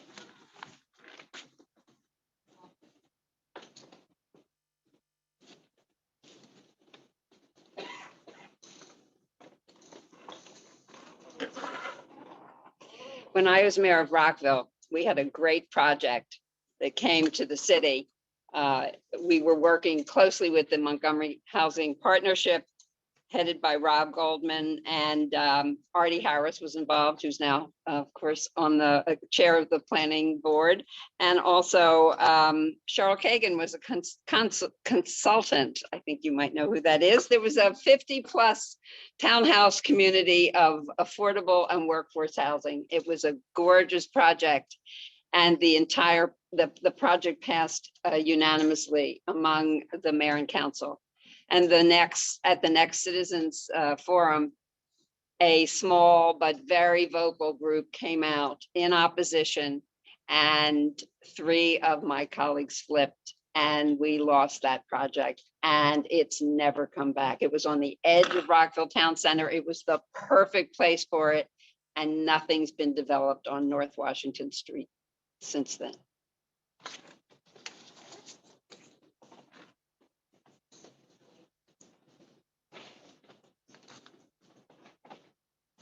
Thanks for the question. So my big accomplishment is I moved to the city of Gaithersburg for the residents. And also I brought my company to city of Rockville. So, and then for the, my democratic side of it, we helped a lot of, translation for the Korean and other languages support for that. And also to the, voter registration and voter assistance for a lot of seniors. And during COVID-19, we supply a lot of, mask and, PPE to the, our first response, the healthcare workers. And the big thing is, I serve MCDCC, so throughout the continuously, I'm helping our D17 members to how to get into the federal government contracting business. That's what I've been doing. Thank you.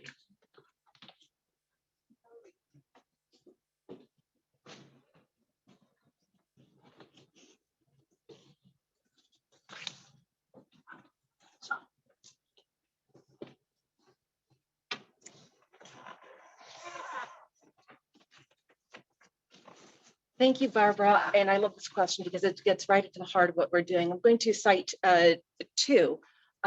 One more political and the other one more policy related. I increased the number of voters interested in central committee elections and getting involved in party processes in terms of breaking records in participation in central committee races, as well as as well as ballot question initiatives.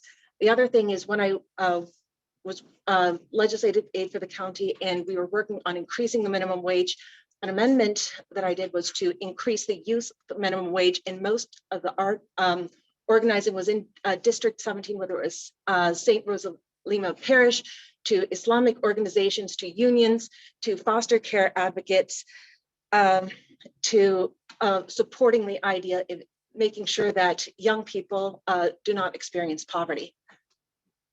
Thank you.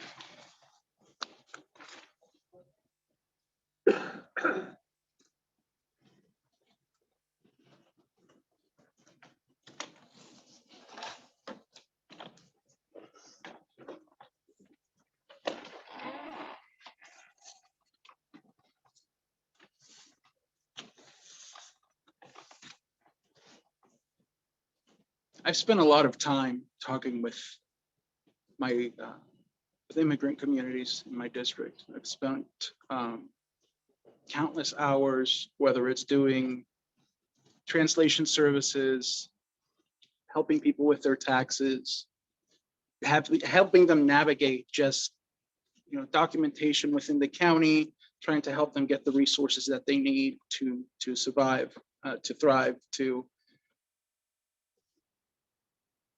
I cannot be more proud of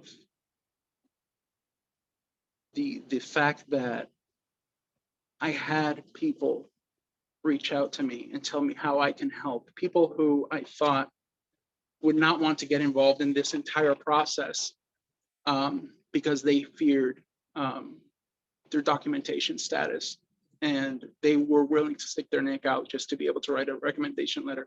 So I'm proud of my community advocacy in my district. Thank you.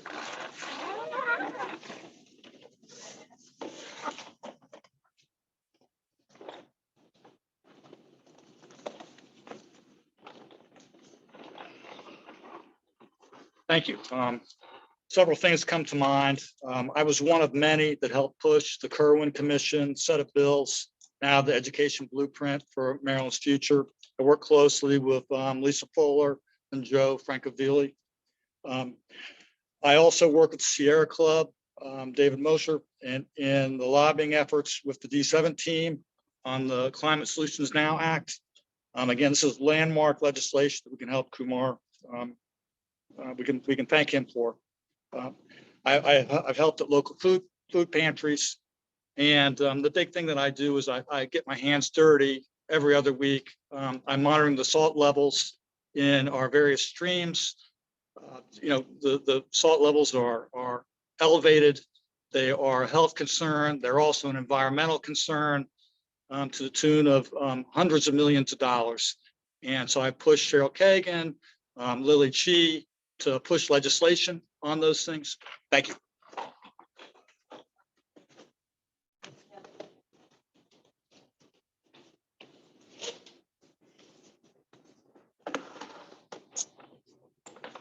My boots on the ground approach to community work have resulted in the following wins in my area. Stopping my car at an eviction to only discover that the woman evicted had just received approval for rental assistance and the check was never made. The check was never sent out to her landlord. We got her family stabilized. Assisting families affected by the Potomac Oaks explosion that were not being served by our city and county leadership nor any program in equitable fashion, being sure that they were stable, getting them the benefits that they deserve, but also helping to identify a gap in understanding and current policy. All of those families are now housed and stable. I also provide direct assistance to people, but most of all, I make sure that when they're done with me, they are registered and voting.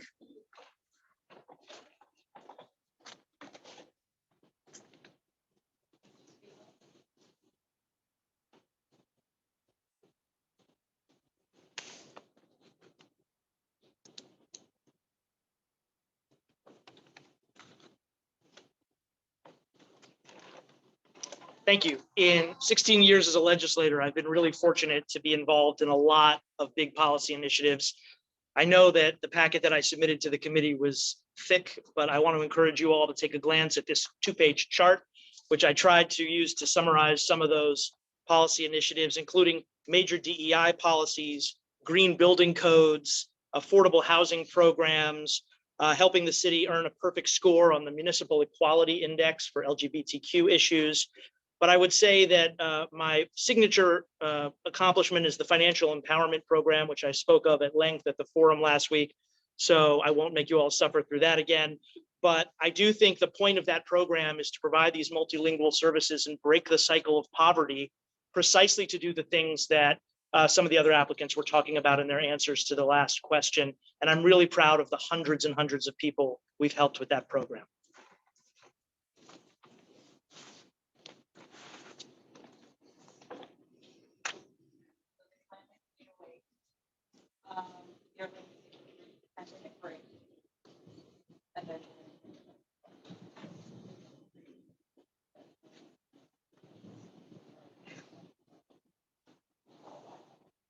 Let's just take a break. And then we'll come back.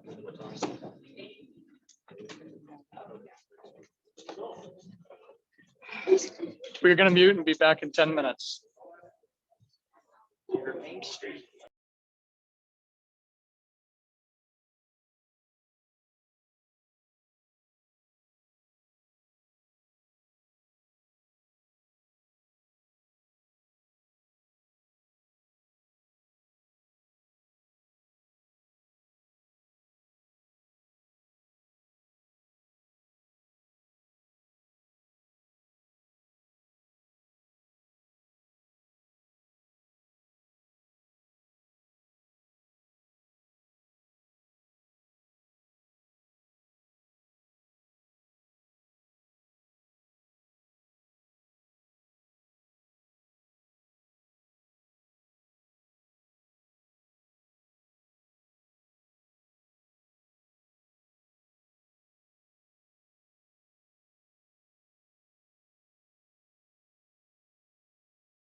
Really wanted to thank you. I told her.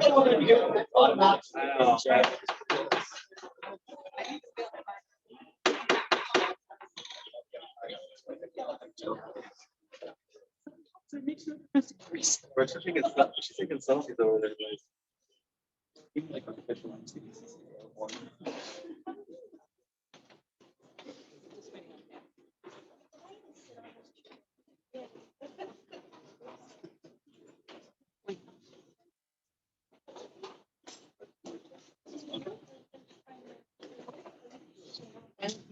That's good.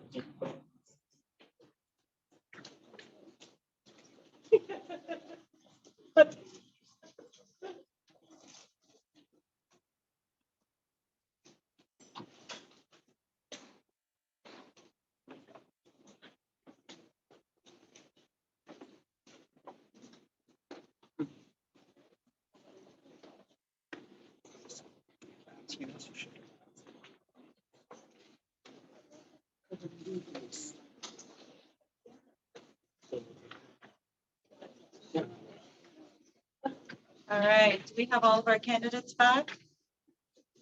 You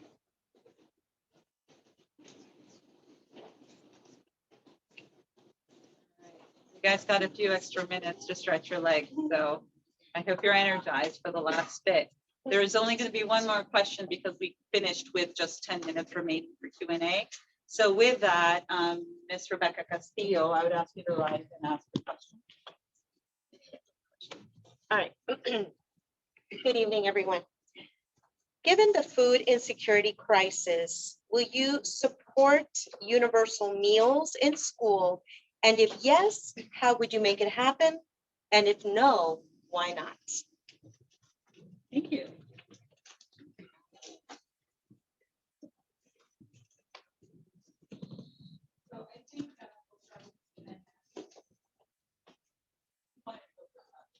Thank you. I appreciate it.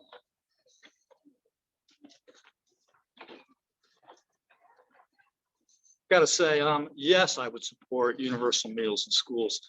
Hunger is a big problem in one of the richest counties in the nation. How can we ever let something like that happen?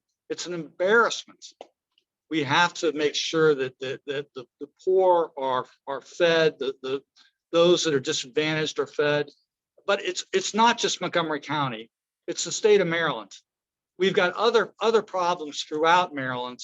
You know, the average, the life expectancy of a Black man in Baltimore is 64. It's a shame. It's a horrible thing. And part of that, it's not hunger, but it's a lack of hope. And we got to make sure that there's also hope in areas like that so that folks can, you know, live better lives. Education's part of that answer too. Thank you.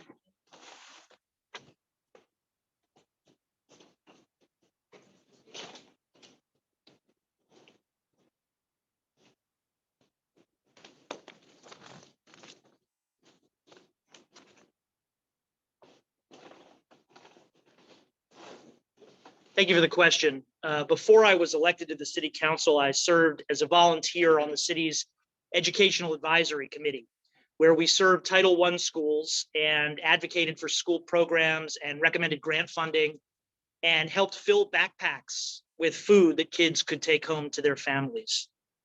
I became an advocate for increasing that funding when I got elected to the city council. And now we have one of the largest municipal budgets in the region for nonprofit partners like MANA and Nourish Now and others to address food insecurity and school-based programs. We have a hunger crisis. And I absolutely would support this. And I actually think we should go farther and make these meals free in the summer as well through our school system. I know there are some programs that already do this, but we ought to make sure they are universal. The real concern is that students won't accept these meals if they're afraid of being stigmatized as poor. But by making meals available for everyone, we help ensure that more kids are getting the food they need.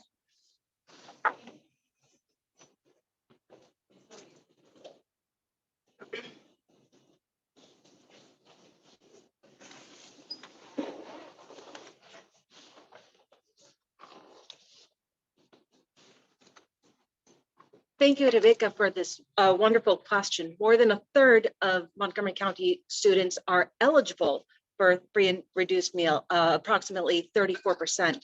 However, that doesn't mean that they're all taking it. Unfortunately, many students who are eligible for free and reduced meals or are close to it are not accepting, don't take it because, again, of stigma and other issues. Poverty is oftentimes invisible in Montgomery County, but it is present. Ensuring that more students use free and take the free and reduced meals by making it available to their peers as well. Studies have shown that it'll increase their school performance, which again improves educational outcomes, not only for the low-income children who are eligible for farms, but it improves learning throughout the classroom. So it helps wealthier people as well. As far as the implementation, again, for wealthier, we have some mega rich billionaires here. They can donate and to help free and reduced meals, but make it available to everyone for free. Thank you.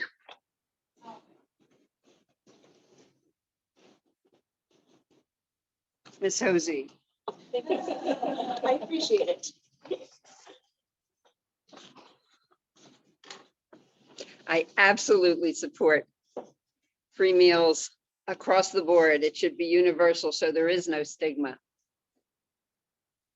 Food insecurity is an anathema. It's impossible to learn when you're hungry. It's impossible to learn when you are afraid that you won't have dinner. I think we need to be looking into feeding our young people, paying closer attention to food insecurity across the board. And I don't remember if there's more to that question, but I think I've answered it. Let's feed our kids and get them educated.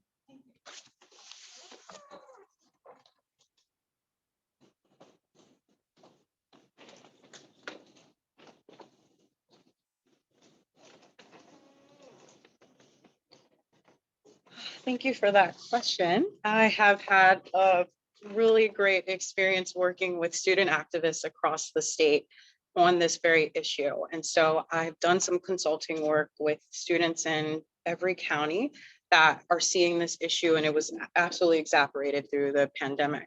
And so what we've pretty much done is had, people look at how they can get to Annapolis. I think it's really crucial to have student voices that are impacted by this, as well as students that have peers that are impacted by this issue at the table.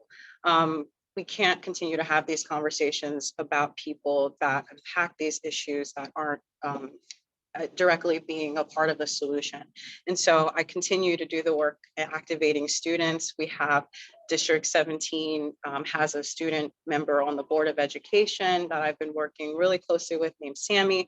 And I look forward to addressing that issue in the legislature. Thank you.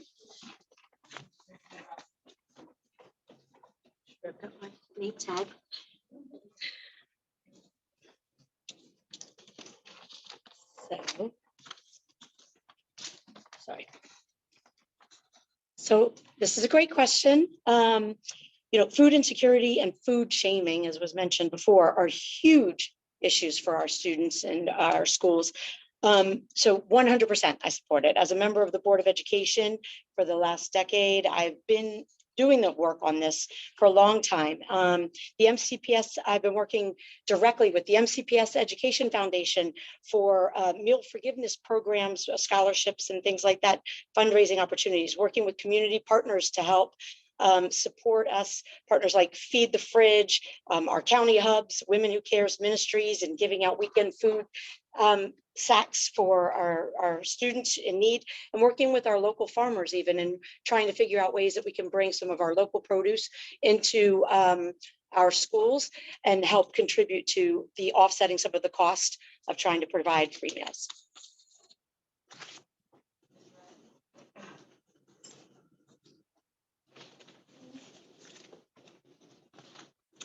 Thank you for the question. And like many of my colleagues, I support like many of my colleagues, I support universal meals for our students. I think it ties into learning outcomes, right? As stated, can't learn when you're hungry, can't work when you're hungry, can't do anything when you're hungry. I experienced, My sisters are teachers. One of them is a seventh grade science teacher, Robert Frost, and she experiences these issues every day.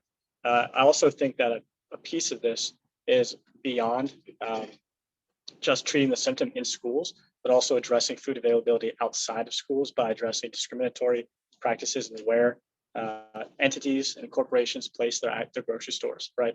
I think making those things, making more, creating more options, making food available outside of schools will necessarily decrease the need to have universal meals as well. Thank you.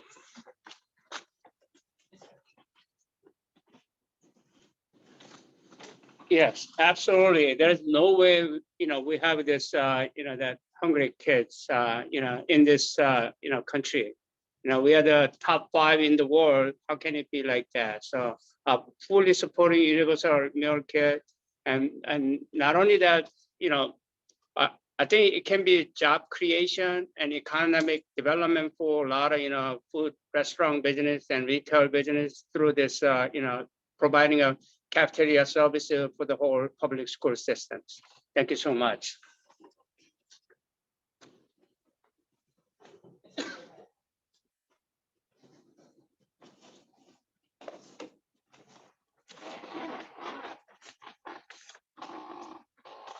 I'd say yes, yes, and very emphatically yes.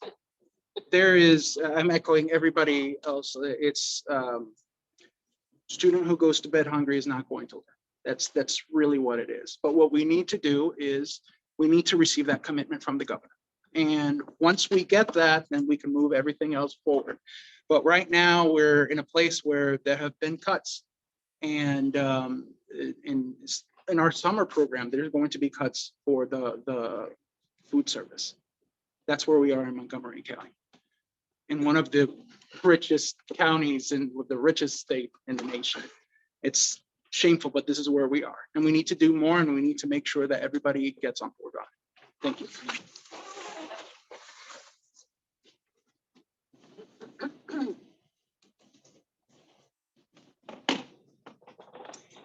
This is a particularly relevant question as I have spent my day on the Hill advocating for food security. I was able to meet with Congressman Trone's office and Senator Chris Van Hollen. We are missing the mark. And I say that because I do focus groups in my spare time with the children of Gaithersburg at the Gaithersburg Youth Club. And when I have them put their thoughts on paper about what their barriers are, one of them that comes up quite frequently is, we need more food. Every time I see it, it takes the breath out of me. We have an opportunity to combat food waste. We have an opportunity for public and private partnerships to advance free meals in all schools. We need to make sure, however, that there are measures in place to be sure that the cycle doesn't continue.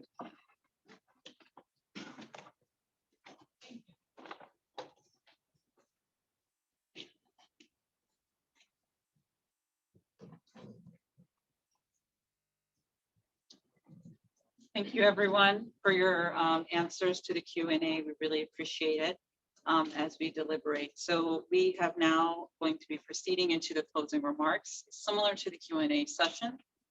Each candidate will be allotted one minute. The timekeeper will announce time by holding signs at 15 seconds and time.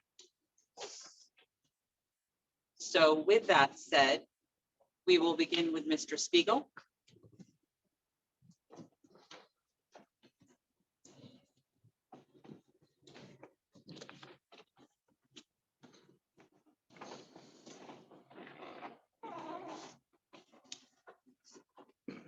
Thank you, Madam Chair, members of the committee. Earlier tonight, I talked about the skill set and the values behind both policymaking and grassroots volunteering. I want to close tonight by highlighting one more skill or value, and that's consensus building, which I've been doing successfully for a long time. Now, being a fighter and a consensus builder are not mutually exclusive, because you can't get things done in a legislature if you are the person in the arena, but you're shouting at the wall. A leader will stay true to their values, but they will persuade others to come on board to get things done. They have to be immersed in the community they represent, unwavering allies of the disadvantaged, and earn the respect of their constituents and do their homework. And that's exactly the combination of perspective and skills and experience and values that I hope to bring for the people of District 17. Thank you so much.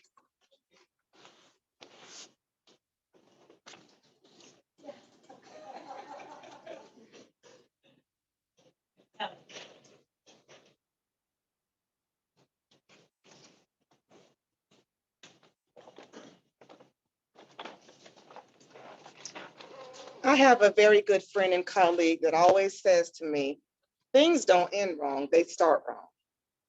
I take that to heart as I think about the future. We have spent too much money and too much time for us to still be struggling with the same things we were struggling with when I was a child. We're doing things the same way, we're taking the same approaches.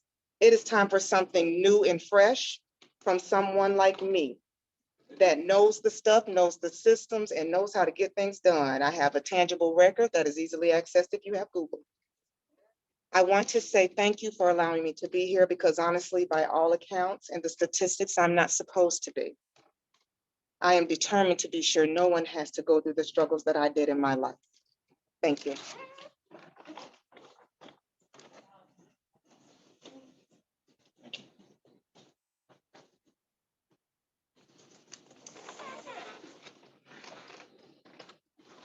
Thank you again for having me today. My fellow applicants, they're all good people.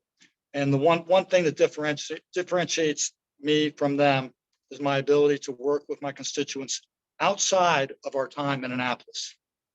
Many of my rivals have major jobs, some with important firms, and others with key nonprofit organizations.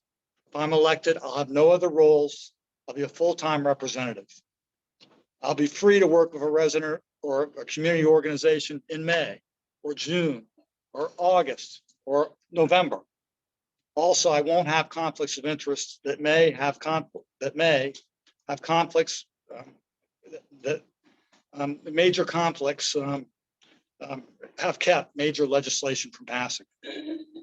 What I will do for you is uphold democratic values. I'll work to cut college costs. I'll work to make buses free. And I'll try to continue with Kumar's good work. None of us could wear his shoes, but maybe I can find. Thank you.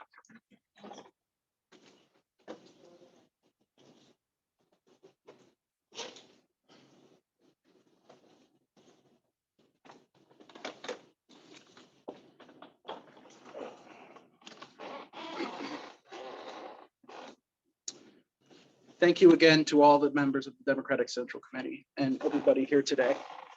As a native Puerto Rican, I know what it feels like to be treated as other. I know what it's like to be treated as less than, less heard, less important, and less American. I also know what it feels like to be welcome and included in the community. I want everybody in District 17 and across Maryland to feel the same sense of safety and opportunity that I felt here. I want to help and improve the district by engaging with communities that haven't traditionally been involved in the political process. We can't expect minority communities to be engaged in the process if we're not engaging with them.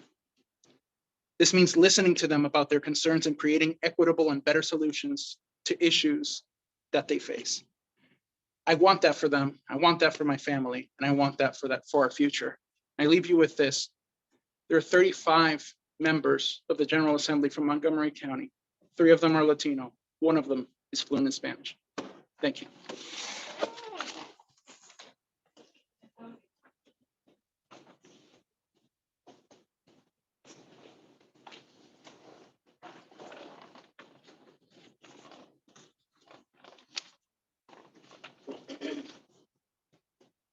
Looking to the future, I envision a community where school-age students feel safe, included, and can achieve their dreams. There are nearly 28,000 Hispanic girls in MCPS without anyone of similar background representing them in the General Assembly. I hope that many of those girls could envision themselves one day becoming leaders in state government. District 17 is 25% Hispanic. Both halves of my district, Rockville and Gaithersburg, chose my leadership in highly competitive elections in 2022 and 2018. I appreciate this affirmation by the District 17 community. I do not take democracy for granted. And again, although I know this is obviously not a campaign endorsement, Congressman Jamie Raskin supported my application to Harvard, where I earned my Master in Public Administration degree in 2021. And I mention this because I'm the first in my family to go to an Ivy League institution, and I did it with his encouragement. My legislative experience, political experience, education, and diverse background thank you.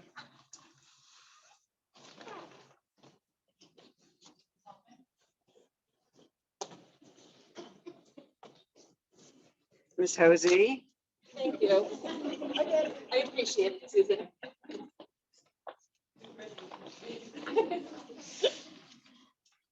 It's my pleasure.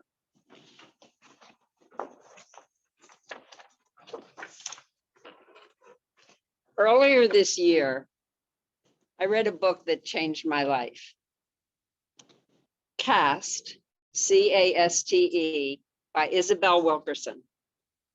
Dr. Wilkerson addressed the issue of racism in the United States by comparing it to the centuries-old social caste system in India. As much as I thought I knew about our often shameful past, the cruelty, the systemic inequities that force African Americans into this artificial construct, I didn't know enough. But now I know much more, and I will not turn away. If given the opportunity, I shall keep the lessons of caste at the forefront of my work in the Maryland House on behalf of all the people of District 17 and Montgomery County.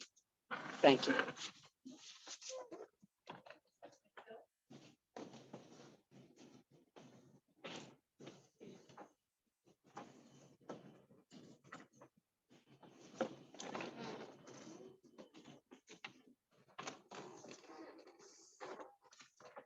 Thank you again for giving me this platform and this space to potentially represent District 17 in the House of Delegates. I have been part of a lot of peace building movements. And what I learned that the social and economic justice movement, the environmental movement, and the peace building movement all work in silos. I plan to be the connective tissue in the Maryland legislature and for District 17 because I know these topics affect the quality of life for all of us. I also really take power and pride in my making impact in children. There's not a lot of young people in this room, besides Kevin and I, who both graduated in 2011. There should absolutely be more of us at the table. Through the Maryland General Assembly and Montgomery County Council, I've taken even more pride from being from Montgomery County. I plan to spread this contagious love for the county throughout generations to come, and I look forward to your support to get me to Annapolis. Thank you.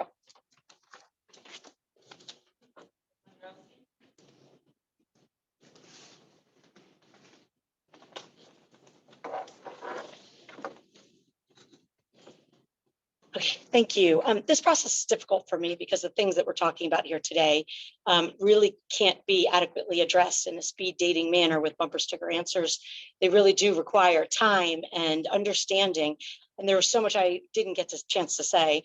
We're all trying to do our best to convey our ideas for a better District 17 in Montgomery County.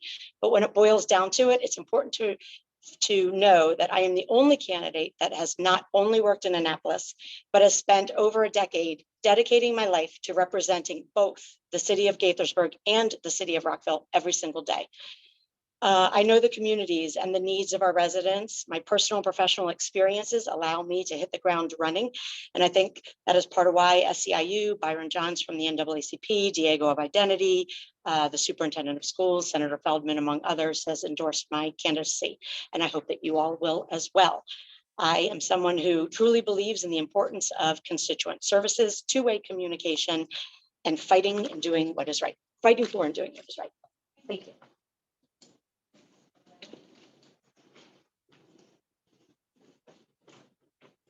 Thank you, everyone. And thank you for the questions tonight. As I stated, I've grown up in and around the district for the majority of my life. I think I have a unique perspective on a lot of these issues because I've lived through them as a student at MCPS in elementary, middle, and high school within the district. I understand the issues of affordable housing because my wife and I recently bought a house, right? These are things that are very real to me. I understand what it's like to need access to healthcare because I was born with a cleft lip and palate and needed 6 craniofacial surgeries within the first few years of my life. I understand the issues and the way that our legal system and the laws that policies we pursue play out in real time because I litigate them in Maryland's courts. The issues that we have discussed tonight, like previously stated, cannot be distilled into 60-second answers, but they're not abstract and they're complex. I would love the opportunity to address them in Annapolis. I humbly ask for your support. Thank you.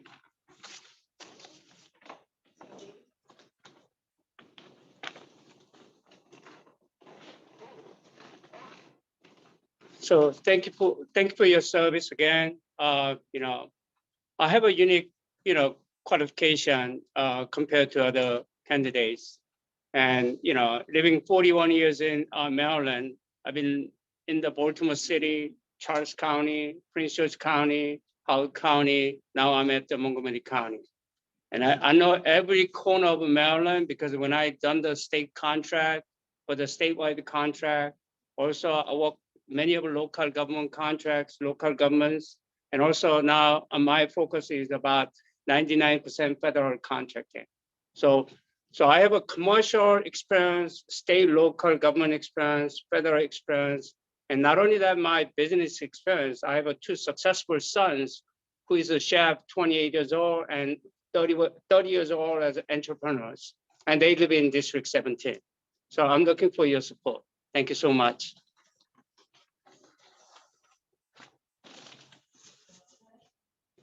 Me too, yeah.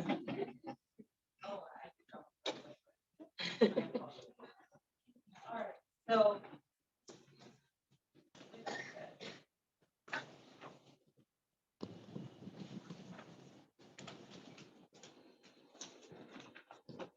All right, so we will now proceed into the balloting. Each of the members should have received a copy of a ballot that should be in your file folder. So within round 1, oh wait, it's this side, by the way. Not the other side. Oh, yeah, I saw that.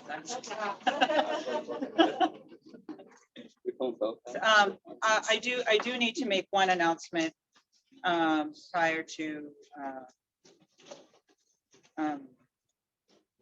to beginning is that we were just informed prior to the opening of the forum, and it was brought to my attention, but Mr. Julian Hefner has also withdrawn his candidacy. So I would ask you to strike Julian Hefner from the ballot and David Fallett. David Fallett's not on the ballot. So that would make it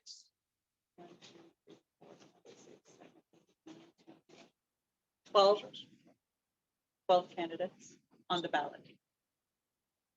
So the only person you're striking is Julian Hefner.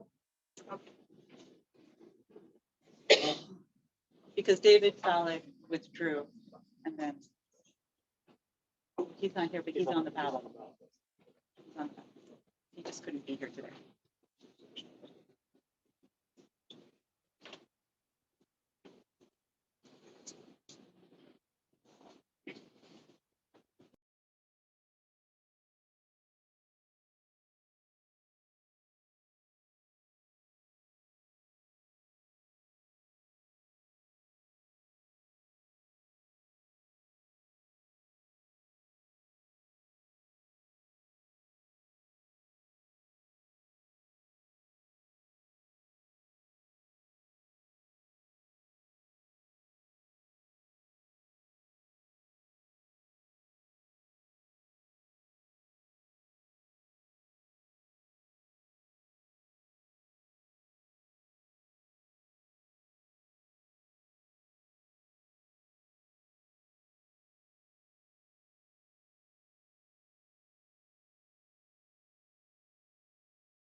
So for those of the members of the audience on Zoom that didn't catch the turnout of round one, Ryan Spiegel had 8 votes.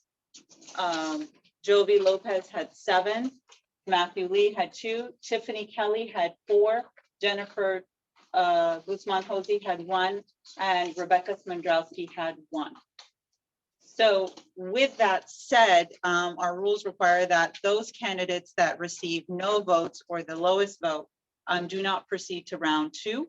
And so that would be, could you read those individuals, Marco? Yes, that would be Rebecca Smandrowski and Jennifer Guzman. And along with those that receive no votes. The candidates that received no votes is Susan Hoffman, Keith Vance, Carl Van Ness, Kevin Reedon, and Sabria Still. So then the members, the candidates that will be proceeding to the next round will be as follows: Tiffany Kelly, Matthew Lee, Jovi Lopez, and Ryan Spiegel. Mr. Witzler? So sorry, it's Wondowski and what was it? So do you want me to read the names that are going to round 2? Is that easier? Just the ones, yes, thank you. Okay, so Tiffany Kelly, Matthew Lee, Jovi Lopez, and Ryan Spiegel. Okay, then, so does our colleague come back to the table? No, she's fully recused. Fully recused from the entire process? Yes, Okay. that's how she had requested it. Got it, thank you.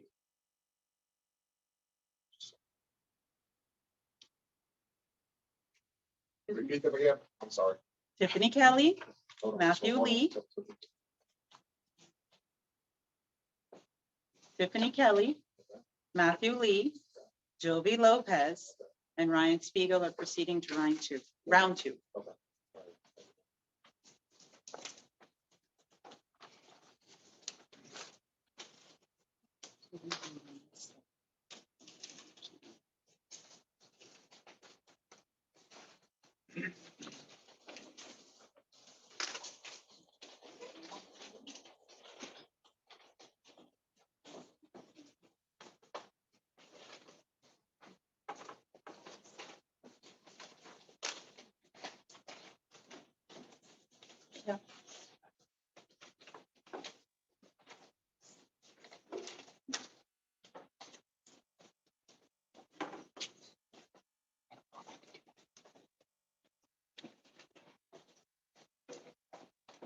Did you get? Gotta give it back.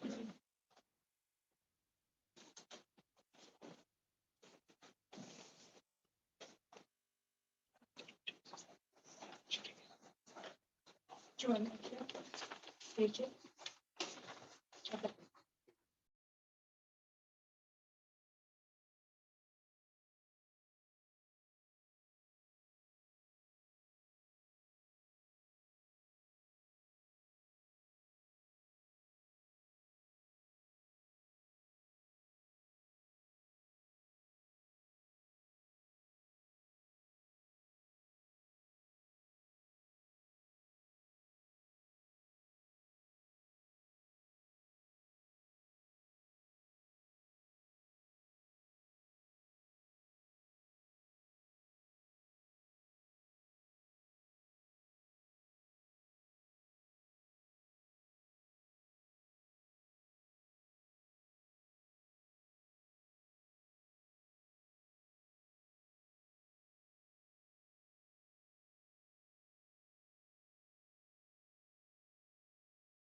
Round 2 has concluded.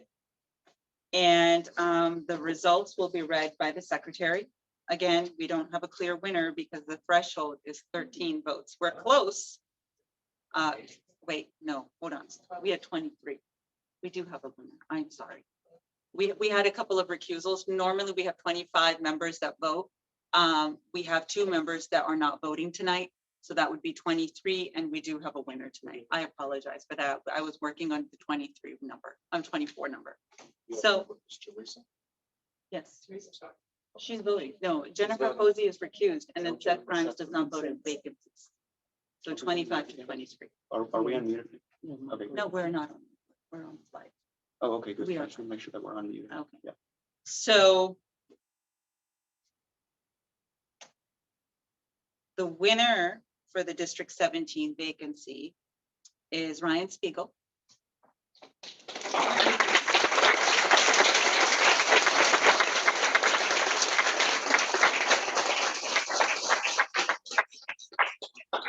With 12 votes, hence I said we're close. So if it had been an additional member, you would have needed 13. But in this instance, you need 12 votes, and Mr. Spiegel has 12 votes. Second, a close second was Mr. Lopez with 10 votes. And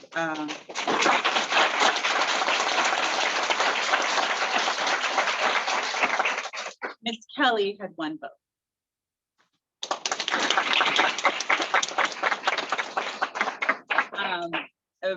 Before we go into closing remarks, at least for the D17 vacancy portion of the meeting, I would ask Mr. Rivera Oven to please read the tally.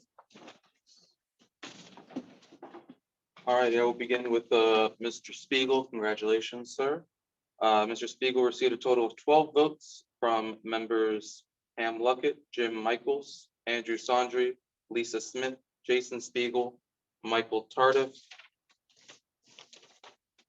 CC Grant, Marjorie Goldman, Ed Fishman, Arthur Edmonds, Barbara Ebel, and Shruti Bhatnagar. Mr. Lopez received a total of 10 votes from Mark Anthony Robles, Rebecca Castillo, Michelle Whitaker, Peter Witzler, Teresa Warman, Marco Rivera Oven, Saman Ahmad, Sarah Brand-Wida, Nathan Feldman, and Isa Haddad. And Ms. Kelly received 1 vote from Sebastian Johnson. So with that said, I would like to thank all of the candidates this evening for a wonderful, wonderful presentation. Really, I mean, what I found most moving actually were the opening remarks. It shows that everybody has a story, and it's a very important story that drives all of us collectively for public service. And we are a lot like the people that we serve. There's a lot of similarities, understandings, and humanity. With that said, before we go forward, Mr. Spiegel, I invite you to give a few comments. Haven't I spoken enough? Not yet, not yet, Ryan. Michael, could you turn the mic?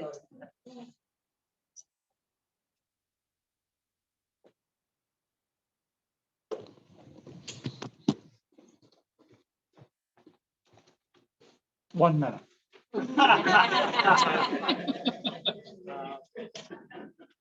Well, I just want to reiterate what I said at the beginning of this process tonight, which is my sincere thanks to the Central Committee members for the hard work that you do.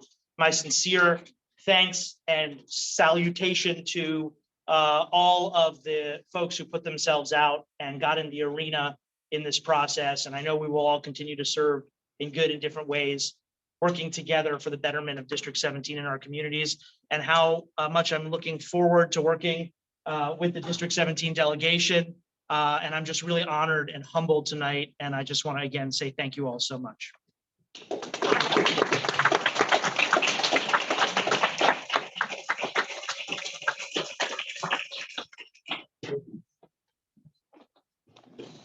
So with that said, as I always make this promise, at least, that the letter to the governor will go out tonight. Now, before 12 a.m., after 12 a.m., that's a different story depending on what time we get out of here. But we will send that over expeditiously, so that way the appointments office and Secretary Edwards they're always aware that the nomination is coming in, and we'll advise them. And hopefully, Governor Moore will also point you and confirm your confirmation as expeditiously as possible. That waiting period is definitely excruciating, but we have no doubt that you're going to do a wonderful job in the General Assembly. So ladies and gentlemen, with that said, we are going to ask everybody in the room to leave, because we will be entering executive session. Once we come out of executive session, members are welcome back up. Oh, wait. And while you're preparing to do that, I would like to can I get a motion? I move that we go to executive session. I got it. So- Seconded by several. Thank you. Aye.